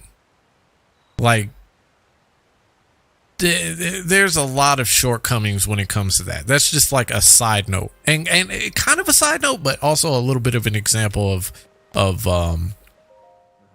what they are expecting of what they're expecting their journalists to do. Formula, and they're farming you like anybody else would. So no, I don't think that the Xbox tax is real, and I want to go ahead and debunk some of those actual points made over the weekend. In fact, let's look at one now. I think you're not getting the credit you deserve this generation. We never will. Yeah, we never will. This is the second. Wait. Hold on. This is the second time. This is the second time this video has popped up in the last couple of videos that we've looked at. Like, this is, what is it? Major Nelson? What is this? Know that there's a different yardstick for the different developers. It's like we know that there's a different yardstick for the different developers. Right. You know, the Nintendo guys are great. I've got my Switch right here in case I want to play Fortnite. Yep. So, I mean, those guys are great. I talked to Reggie the other day. The guys over at PlayStation, they're executing. They've had tremendous success this time around. But, it's funny, with us, I think it's maybe because, I don't know. So I think people like, oh, I hate Windows because I have to use it at work, or I'm doing email, or I don't want to do this PowerPoint for work. So I don't know if some of that anxiety and whatnot drifts over to Xbox, but we just want to do the best we can for gaming. There are a lot of really weird quick cuts in that video and really odd editing as well. I wonder what was cut out in between those sections of Major Nelson talking. I mean, there had to be some sort of context, right? It couldn't just be things that were just completely important to the conversation and weren't just cut out because it would completely destroy the actual argument we were trying to make. Now, was it? I think you're not getting the credit you deserve this generation. We never will. Yeah. We've seen this. I'll never forget this. It was it 2009 when we announced Kinect, and we had the Beatles on stage. Do you remember that? Oh yeah. And I was like, okay, there's always somebody wins E3 and somebody. I'm like, we had the Beatles on stage. We had all the great games and everything else, and we didn't win E3. I'm like, we had the Beatles on stage. I don't understand this. So it's like we know that there's a different yardstick for the different developers. Right. Well, isn't that interesting? The fact that Major Nelson was not talking about Xbox in general, but in fact he was mostly talking about when they announced the Kinect at E3, and they had the Beatles on stage, and they think the Beatles is what's going to cause. Which brings me to why I think like Phil Spencer is really good at putting on a circus. Because we have gotten to a point where we think that utilizing talent, utilizing celebrity talent is enough to get us by. It's just as bad as PlayStation's same dry format of telling stories, right? Like, it's not enough to get you by, or it's enough. That's enough to get them by, but barely now, because now they're finding the cost is too much, and it takes too much time to do so. With Xbox, like, you got to produce what you're showing. You have to produce what you're showing. Obviously, yes, I will say there are going to be different measuring sticks for how people are looked, but that is based off of the expectations that you have left for people. You have left the expectation that they don't expect. Here's an Xbox expectation. They don't expect you to release games, let alone good games. And so therefore, when you look at the quality of the games that they've released this year, we'll say the games this year versus like a Spider-Man, which again, I'll say this, I am prepared to be, I will relinquish myself on this hill, is that the Spider-Man does not deserve to be in Game of the Year, but versus Starfield, I mean, it's really tough. It's really tough for Xbox when it comes to that, because you have already set the expectation of you're going to buy. Now, where's your production? Oh, you're not going to produce. Okay, well then we'll go elsewhere until you do. And so even though PlayStation has few and far between exclusive titles, it's still a place where people can at least get exclusives from them. You know what I mean? It's not Xbox and PlayStation are just really fucked up positions right now. They are in really fucked up positions. And it's one of those lesser of the two evils talks. So yeah, there are different measuring sticks, but you set the expectation for what that measuring stick looks like on your end, because you can't control everything else on the other end. You can only control what you're doing. And if you're not producing, well then yeah, your measuring stick ain't looking so hot. And the Kinect wasn't all that successful. It had some fun stuff, but I mean, the Kinect, really, that's the argument. And the Beatles, like, the Beatles are good, but do we really want to see them at a gaming event? I mean, they're good, but at a game, I don't know. In E3, the thing that's about video games and not the Beatles being on stage. It's almost like context matters. So yeah, you cannot believe everything you see on the internet unless you go back and fact check things, because clearly people are going to then skew things into their perspective on what they want you to believe. And sadly, we're going to be seeing more of that as well. Let's talk about this little piece of news right over here. I've seen this picture float around some time. The Verge says PlayStation 4 Pro review. 4K gaming is here. Then you see another picture of The Verge, which is very weirdly edited out. I don't know why it's like this. Says the Xbox One X probably isn't for you unless you have a really big 4K TV. Now, I did something a little bit interesting. I went through and I actually tried to find the actual articles that they were actually part of to see if this was actually the case. Well, as you can see, they did in fact say that about the PS4 Pro.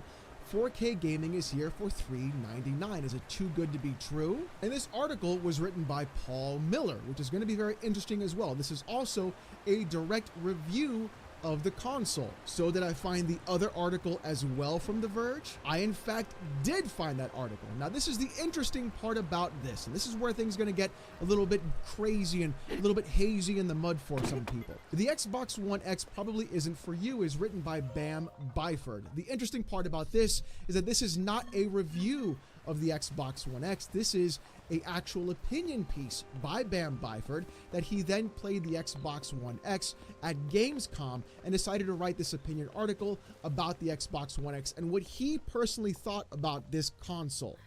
You see, when you actually look up the review for the Xbox One X on The Verge, however, this is the review that you get. The Xbox One X review. The world's most powerful console is here.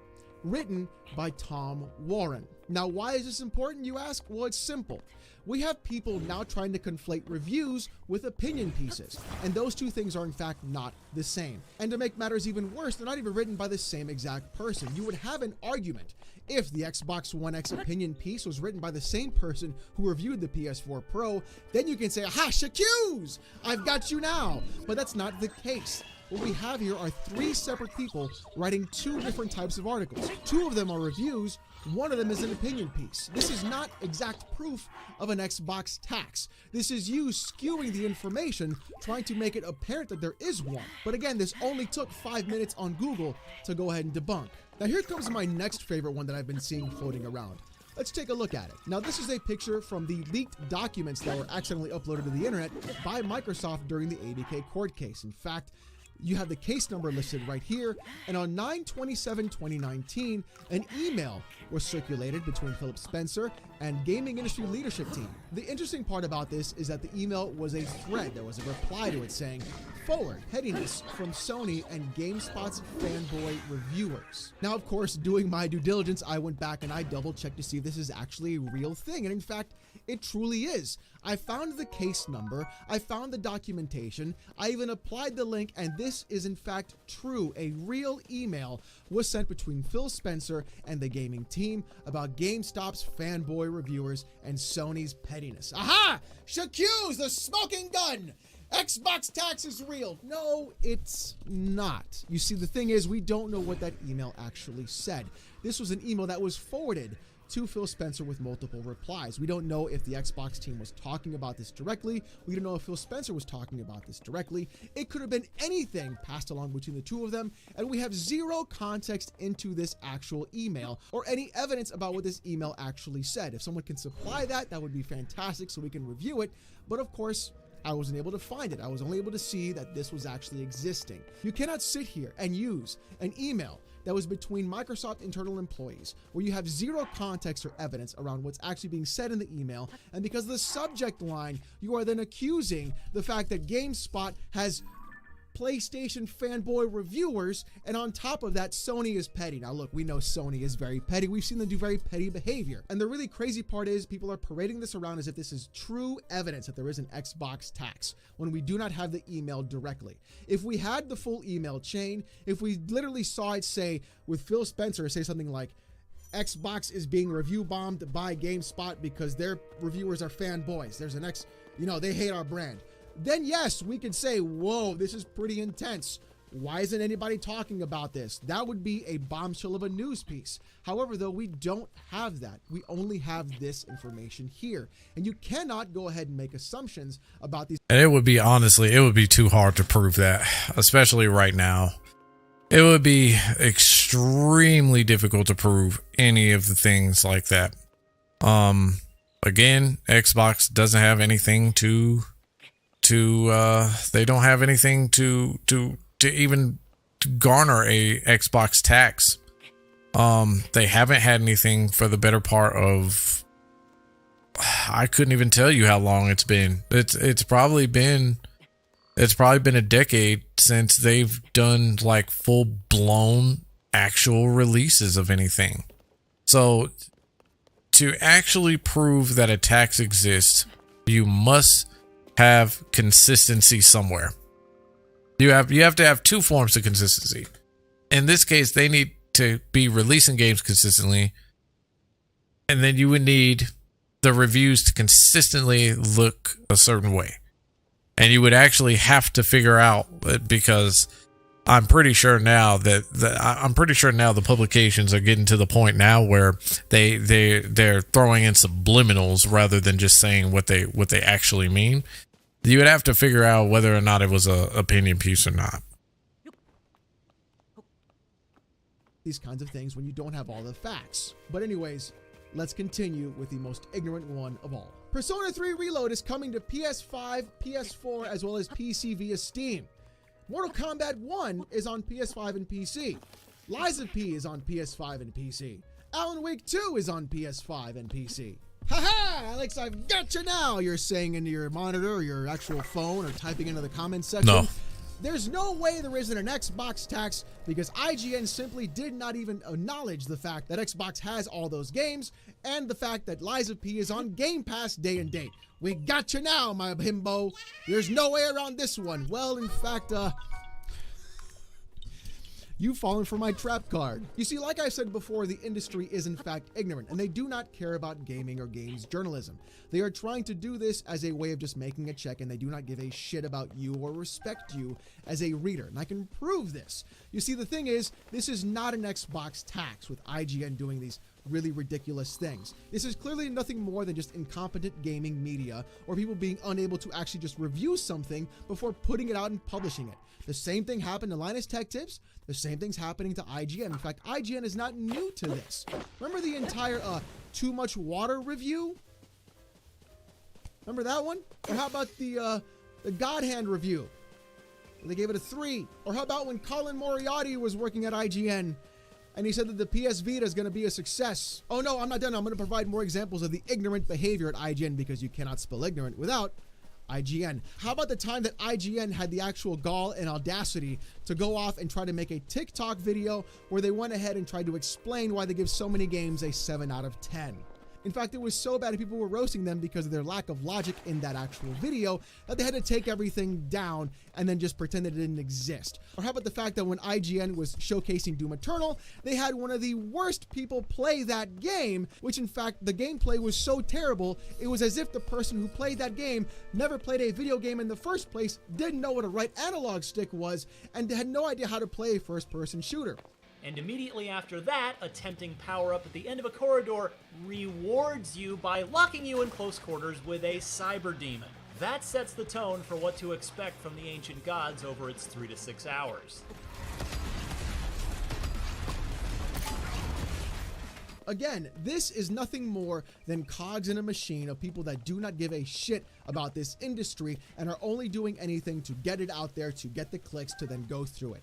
They will edit it in the back end. They'll post a correction or an update after the article then goes out to then say, oh, look, you guys, we did our journalistic due diligence, when they never did it at all in the first place. They didn't have an editor look at any of these trailers or videos. They didn't have anybody look at the actual tweet before they hit tweet and publish. They didn't have anybody do anything to try and figure out what was actually happening. This is not an Xbox tax. This is a complete breakdown in communication and a complete lack of ethical journalism happening in the gaming space and gaming industry. What about the time that IGN posted consistently and consecutively over multiple days that Elder Scrolls 6 will not be on PS5?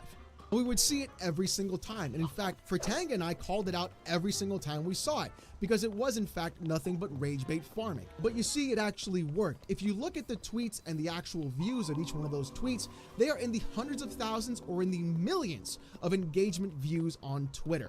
They are trying to farm as many clicks as possible to then move over to that website so you can read that article. And what happens? It's very simple.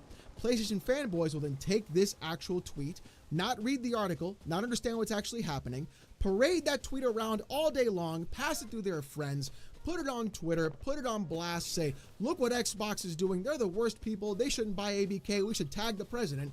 Well, then Xbox fans turn around. They then take that exact same tweet. They then push it out to their fans and their viewers and their followers and say, look at what Xbox is trying to do. IGN is biased. PlayStation fanboys are wrong. I can't believe you would make this article. Why are you doing this? And what IGN then does is they are now farming both sides of the same coin and they're getting views from everybody.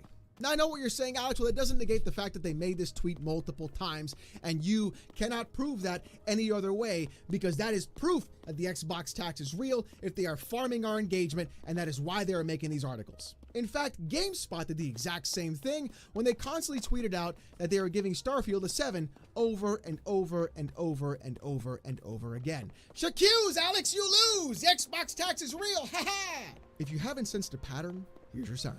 You see, a great rebuttal to this is the fact that I do YouTube, and really, anyone who knows their salt about how YouTube or an algorithm works knows about search engine optimization. SEO is a major factor in trying to get any sort of traction to your webpage, to your YouTube channel, whatever you have to do.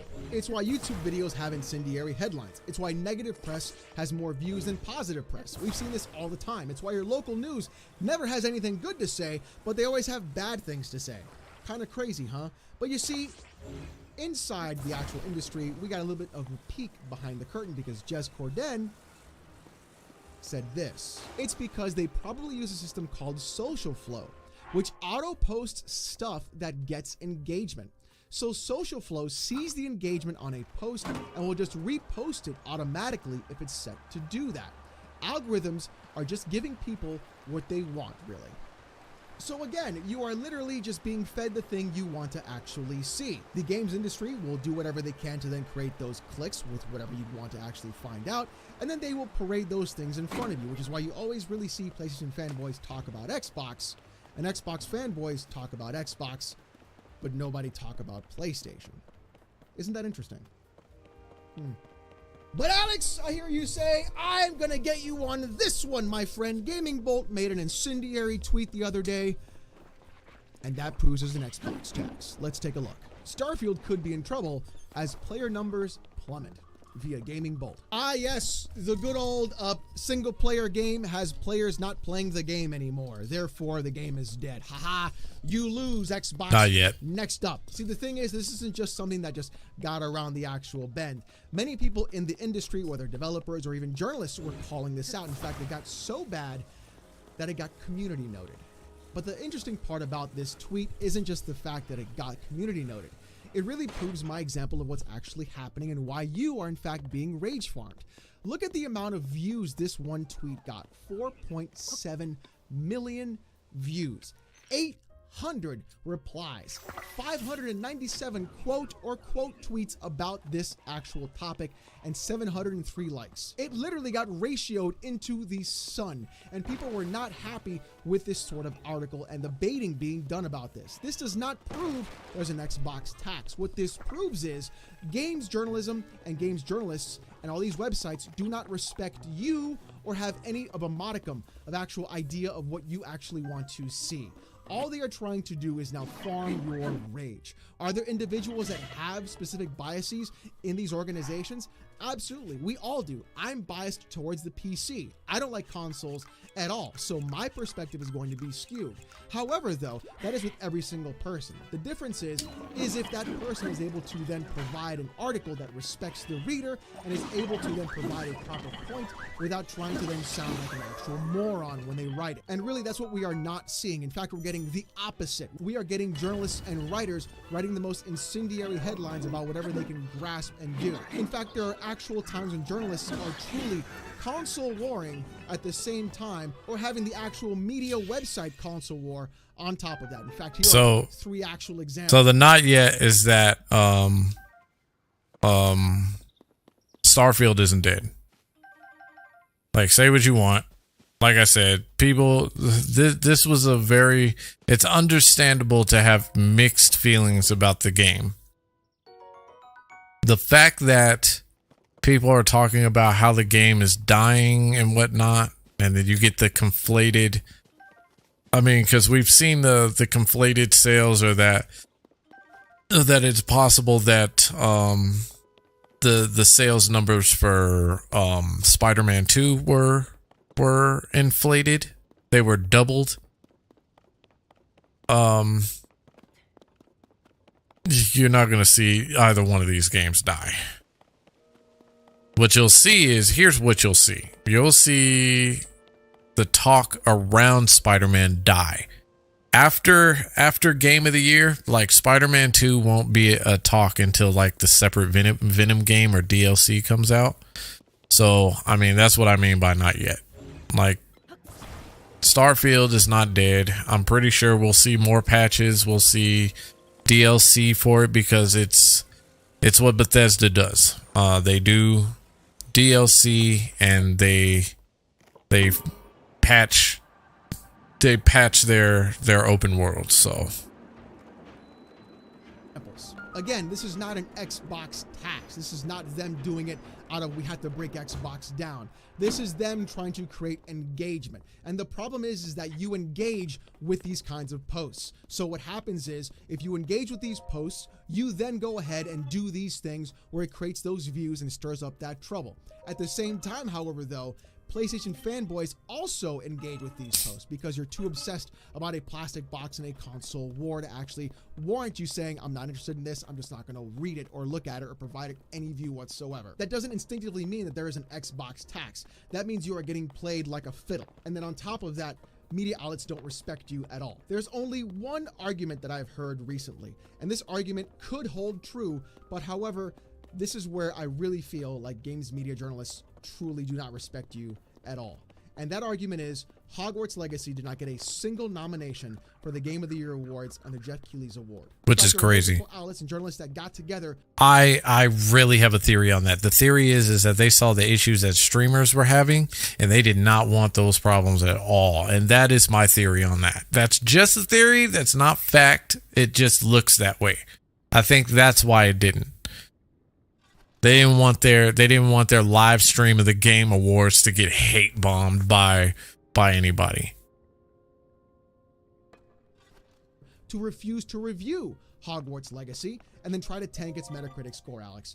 That has to prove that if they're willing to get together by doing that, then of course there has to be an Xbox tax, right? And that, my friends, is where we start taking the tinfoil hat and really strapping it down to our skulls as tightly as possible.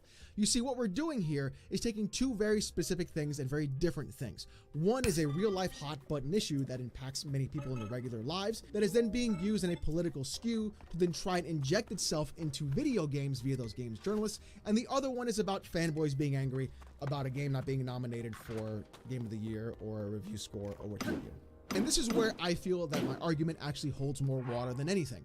You see, games journalists do not care about video games. They care more about their political agendas or their political perspectives or their views. They'd rather sit there and screech in their blue-haired harpy background about how men are bad or how about ESG scores or a baby with a sweet tooth and all these other things that really have nothing to do. And this is precisely why I think we didn't see Hogwarts Legacy hit the Game Awards, because of stuff like this. Because of political agendas. That's what I think. With video games whatsoever, or representation with all of this other stuff that really nobody wants to hear about because they hear it all day long on the internet anyways. They want an escape from what's actually happening, not in fact more real life and more opinions that you want to shove down our throats. And we saw this live happening during the PlayStation 5 review by Kotaku. We're in the middle of the actual PS5 review by Kotaku. The author of that review starts talking about their political alignments and who's going to be president and what's actually happening in the real world. What does that have to do with anything in terms of video games or the PlayStation 5? This is what I'm talking about. Games journalists do not respect you or your time. What they're trying to do is say, oh, look, I didn't get to be an actual journalist. I'm going to be a games journalist. I don't like this job. I don't like this medium. I don't like these people, but I'm very politically motivated. I'm going to go ahead and talk about politics, which is why you always see these really horribly written political opinions show up all the time, all over your Twitter space, all over your internet, all over your websites, all over video games that really shouldn't belong there in the first place. Now, I know this is going to bring up a lot of ruffled feathers, and you're going to hear about it again, like, really, dude, you're going to bring this up, but truly, the ethics of journalism in video games is still incredibly important, and we're seeing it basically fall apart to the wayside once again. We're seeing journalists and things in the gaming industry care more about their political beliefs and their political agendas that they want to force down your throat, rather than just talking about video games and what they think games actually are, but instead trying to shoehorn in their political agenda to try and make that breakout article where they get recognized by an actual mainstream news website or a mainstream news network to then get out of video games in the first place. These people are not video game enjoyers. They are journalism majors. They are film and movie majors. In fact, that explains a lot why you constantly see a lot of journalists enjoy the third-person, over-the-shoulder, cover-based cinematic experience game far more than even games that are just pure gameplay non-stop. We saw that with Doom Eternal as well compared to Last of Us 2. Doom Eternal should have won Game of the Year in my personal opinion. And that's why I think at the same time we're going to be seeing the old Alan Wake 2 win Game of the Year over Baldur's Gate 3. The good old cinematic experience happen once again. So there you go. Oh my goodness. I didn't even fucking consider that. Oh my goodness. If that happens, do you know the amount of damage control that Jeff Keighley is going to have? So much more than if Spider-Man wins that. Jeff Keighley is never going to hear the end of it. That is nuts. I'm glad somebody else is saying it though. Like, Alan Wake 2 is really hard to stay engaged with because of all the cinematics. You're walking for like what feels like hours on end. It's just really, and it has some things that throw you off and things that make the game cool. But game of the year, I don't know, man. But if that happens over Baldur's Gate, I've never played Baldur's Gate, keep in mind. But do you know how many people are going to be furious with that? If Spider-Man 2 or Alan Wake, when you have other quality games in there too, like you still have Tears of the Kingdom. So the two hard heavy hitters that are in there, Tears of the Kingdom and Baldur's Gate 3, those are the ones you would be expecting to compete for Game of the Year, right? But man, that's an interesting thing. That's an interesting thought. Hope this video helped explain my position about the Xbox tax, and really where I don't think there actually is one, where I really feel it's just the incompetence of the gaming media and truly not having any respect for the people that which is true, which is really, really true. I want to look up this. So Sony is being sued for like $7.9 billion. I want to see what that's about. How's it going, everyone? Welcome back to another video. You've probably seen this news circulate around with Sony now owing $7.5 billion, with the CMA basically saying that the class action lawsuit accusing Sony of overcharging PlayStation Store users can now go ahead. Now, this isn't so much as them overcharge, but there is an element of this because there is price fixing in place here, and with no competition, there's nothing the consumer can do in order to go and try and get a better deal. Now, as you know, when it comes to Xbox, Steam, Google, Apple, there are other places you can go and get those digital codes from and actually get what you need. You're not restricted or confined to their own ecosystem of a platform. You can go to supermarkets, you can go wherever you want, really. There is always options. But when it comes to the Sony PlayStation, there is no option. It's either PlayStation or the highway. And this is where the crux of the actual complaint comes in. This is where the actual lawsuit is actually taking place. Of course, this does heavily point towards the whole anti-consumer aspect. I know people are going to turn around and say, well, it's their ecosystem, they can do what they want. That's not how the competition authorities work. But so for the longest time, all these PlayStation fans were copying and capping for the CMA with the Activision Blizzard deal. I'd really like them to do the same right now with the anti-consumer practices of Sony, where they're about to be fined up to $7.9 billion. And the chances of this actually not happening is ridiculously low, because there are multiple reasons for this, and there really is no excuse for Sony or defense for Sony to be able to get out of this. So if you do find this video useful, informative, or simply want to show support to the channel, drop a like. It really helps the channel grow. Let's go for that 350 likes. Hit that subscribe button. We're trying to get to that 6,000 subs as the next milestone. The ultimate milestone being 7.5 by Christmas. But 6,000 is the next one. We're only 300 subs away. If you want to support the channel further, you can join my YouTube membership, starting from as little as £1. Or you can join my Patreon. Or you can just simply hit that super thanks. Just the other day I got my first super thanks. I really appreciate it, so thank you so much. It really goes a long way in supporting what I do. Right, as we can see here, Peter says, breaking, the CMA has said that a class action lawsuit accusing Sony of overcharging PlayStation Store users can now go to trial. They are accused of overcharging by up to $5 billion. Now we also have this over here. PlayStation could be destroyed if $7 billion lawsuit is successful. Sony could be in serious trouble if that $7 billion is hit and they have to pay it all. And there is a really good chance that they will have to, because they by themselves have eliminated all competition and created a monopoly.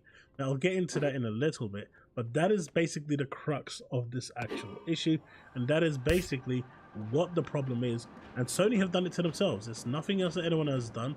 They brought the attention onto themselves as well. You know what's crazy is that they were talking about Microsoft monopolizing everything by purchasing ABK, and it turns out that they get hit with virtually the same fucking thing that they accused Microsoft of doing. Like, that is nuts to me. Well, with how closely tied to the CMA they were, they thought they would have gotten away unscathed, but the CMA's gaze as well as other institutes, regulators, have pretty much been on them now because they were in the limelight, and the CMA is out for blood at this point. If regulators in other jurisdictions sue, then they will be 100% be wrecked and will have to do something drastic to remain alive. Now this is also true because it isn't just in the UK or Europe that this is happening, it's happening globally. And if other regulators decide that they also want to take Sony to court, this could be a serious problem for Sony. I'm talking catastrophic levels. There is nothing really out there that can make them survive if everyone decides to sue them for $7 billion. You know, we're talking about, what, 20 regulators? That's a lot of money. Really a lot of money. Money that Sony just can't just dig up and produce, right? Now, as you can see from VGC here, a class action lawsuit accusing Sony overcharging PlayStation Store users about up to $5 billion can proceed to trial, the UK Specialist Court has ruled. So what is actually going on here? Why are they being sued? Because a lot of people are saying it's for the 30%, and they're complaining, especially the PlayStation fans, it's what Microsoft, Apple, Google, you know, they're all doing. Nintendo, Valve, they all charge that 30%. The only one that doesn't charge it is Epic Game Store. But at the same time, none of the community actually care about publishers retaining stuff. They'd rather pay an additional 18% to Steam and have staff layoffs for those publishers. I'm saying that because that does have an influence on the actual staff layoffs. Revenue is revenue, and if you're happy for the publishers to lose 18% revenue on each sale, that's going to get passed off to the little guy, right? So do keep that in mind the next time you start spouting about. But that's not what this is all about. This has nothing to do with the current situation that we're in with this lawsuit. This lawsuit is all about digital codes. Whether you like it or not, Sony has restricted all digital codes. The only outlet I know that actually sells PlayStation digital codes is Shop2. They're a UK store, and they actually sell it for a little bit cheaper than what you can actually get. Not by much, but it is noticeably cheaper. But that's generally where I go get my codes. But outside of them, and I don't know how they're doing it or how they're getting it, but you can't buy it anywhere else. If you go to a supermarket, they don't sell PSN cards. If you go to anywhere else, they just don't sell it. At least not where the shops I'm going to. And that seems to be the general consensus for everyone else. If you want to buy an Apple card, the Xbox card, a Roblox card, a Google card, a Nintendo card, you can buy all of those. But when it comes to PSN, you cannot. It is locked within Sony, and they've basically locked out all competition from selling vouchers, including games. If you go to Game, for example, here in the UK, you can buy a digital version of the game, go home, put the code in, and you redeem it. You can't do that when it comes to PlayStation games. They just don't offer that service. So they've created a monopoly where the only way you can buy digital games is through the PlayStation Store. And this then forces, publishers to pay that 30% instead of actually being able to pay less when they're dealing with the actual stores. But on top of that, that cost that they're getting is forcing the price up and getting passed on to the consumer. Now, as we saw with Remedy Games, I feel like there's so much more to that he's not touching on. I think he's only looking at it from the consumer standpoint, as well as it's only the consumer standpoint. I think that when you start to look at what's going on behind the scenes, I don't know if maybe I was blanking out, but there's a lot of stuff going on, a lot more going on behind the scenes. I mean, you look at how much it costs just to manufacture everything that they're manufacturing, right? Like they got the PlayStation Portal, they got what else do they have? They have they just manufactured this new PS5. Then you look at how much it's costing them to develop games and how much time it's taking, how much revenue alone that they're probably. Jim Ryan is still spending money, and he's not even the active head. He's still spending money. He's still making deals. So I'm interested to see how that plays out. But there's so much more going on to this. So why they're charging, they've charged so much more for their subscription service than any place else. But yeah, he is right. They did do it to themselves. They totally did it to themselves. They garnered that so much attention. Jim Ryan spent more time and resources on trying to stop this ABK deal, and he failed, and they don't have anything to show. And that's the problem. That's the main problem. You can talk about games and stuff all you want to, but that's a lot of money down the tubes. So we'll see what happens. And then on top of that, there's also a rumor going around too that they may stop PlayStation production. It's all rumors. There are rumors that they may stop PlayStation production. That they're $30 billion in debt. That's like that with being sued for $7.9 billion. That's like 20% of their revenue right there already, which is nuts. That is crazy. So I don't know what's going to happen as far as that goes, but we'll see. We will see. We will definitely see.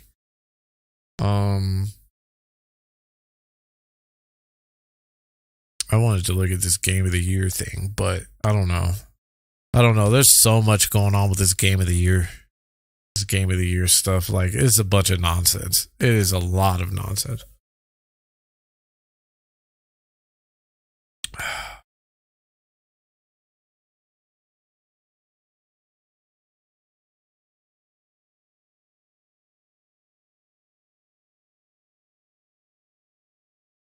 Games 505 with Alan Wake 2.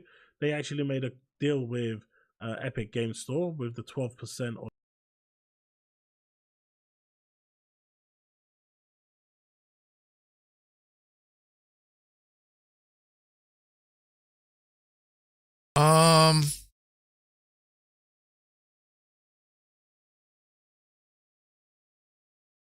So we got 2 votes that believe that the Xbox tax is real. I can tell you right now, like, seriously, like, it's not. It's really not. It's if that's the case, then I mean, let's allow Microsoft to keep doing what they're doing. That's what I'll say. Let's just allow them to keep doing what they're doing. Cause they're not doing much as far as pulling themselves out. I personally don't believe it is. There's too much.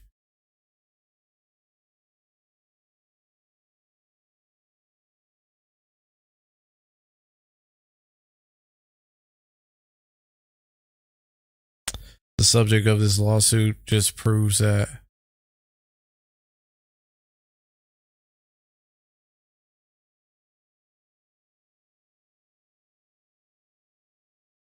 Wait, I am so lost at what's even happening here.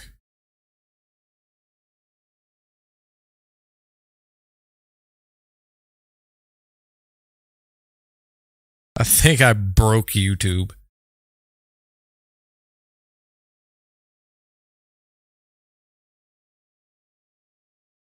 Okay.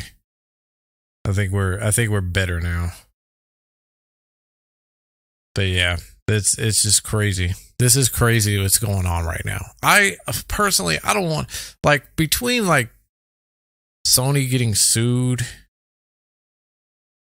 and Microsoft where it's at with this Xbox tax thing, like it's like this year has been too good for releases for this kind of crap to happen, personally. And I would hate to see Sony lose this lawsuit, but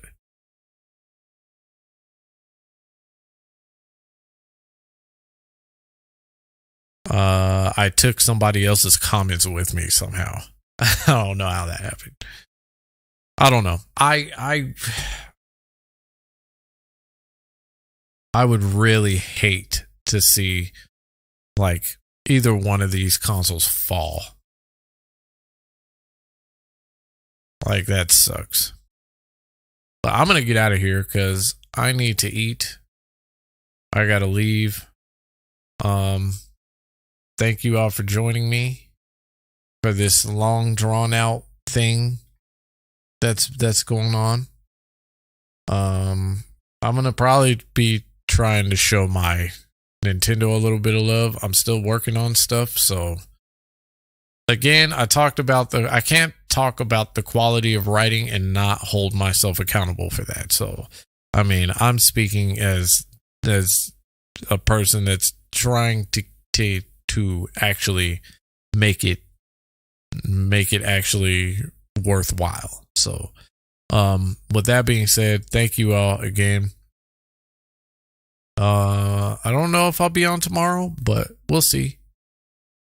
It's always a surprise, right? It's always a pretty decent surprise. So I guess let's see what happens. Until then, I will see you all later. You all have a good one. Peace.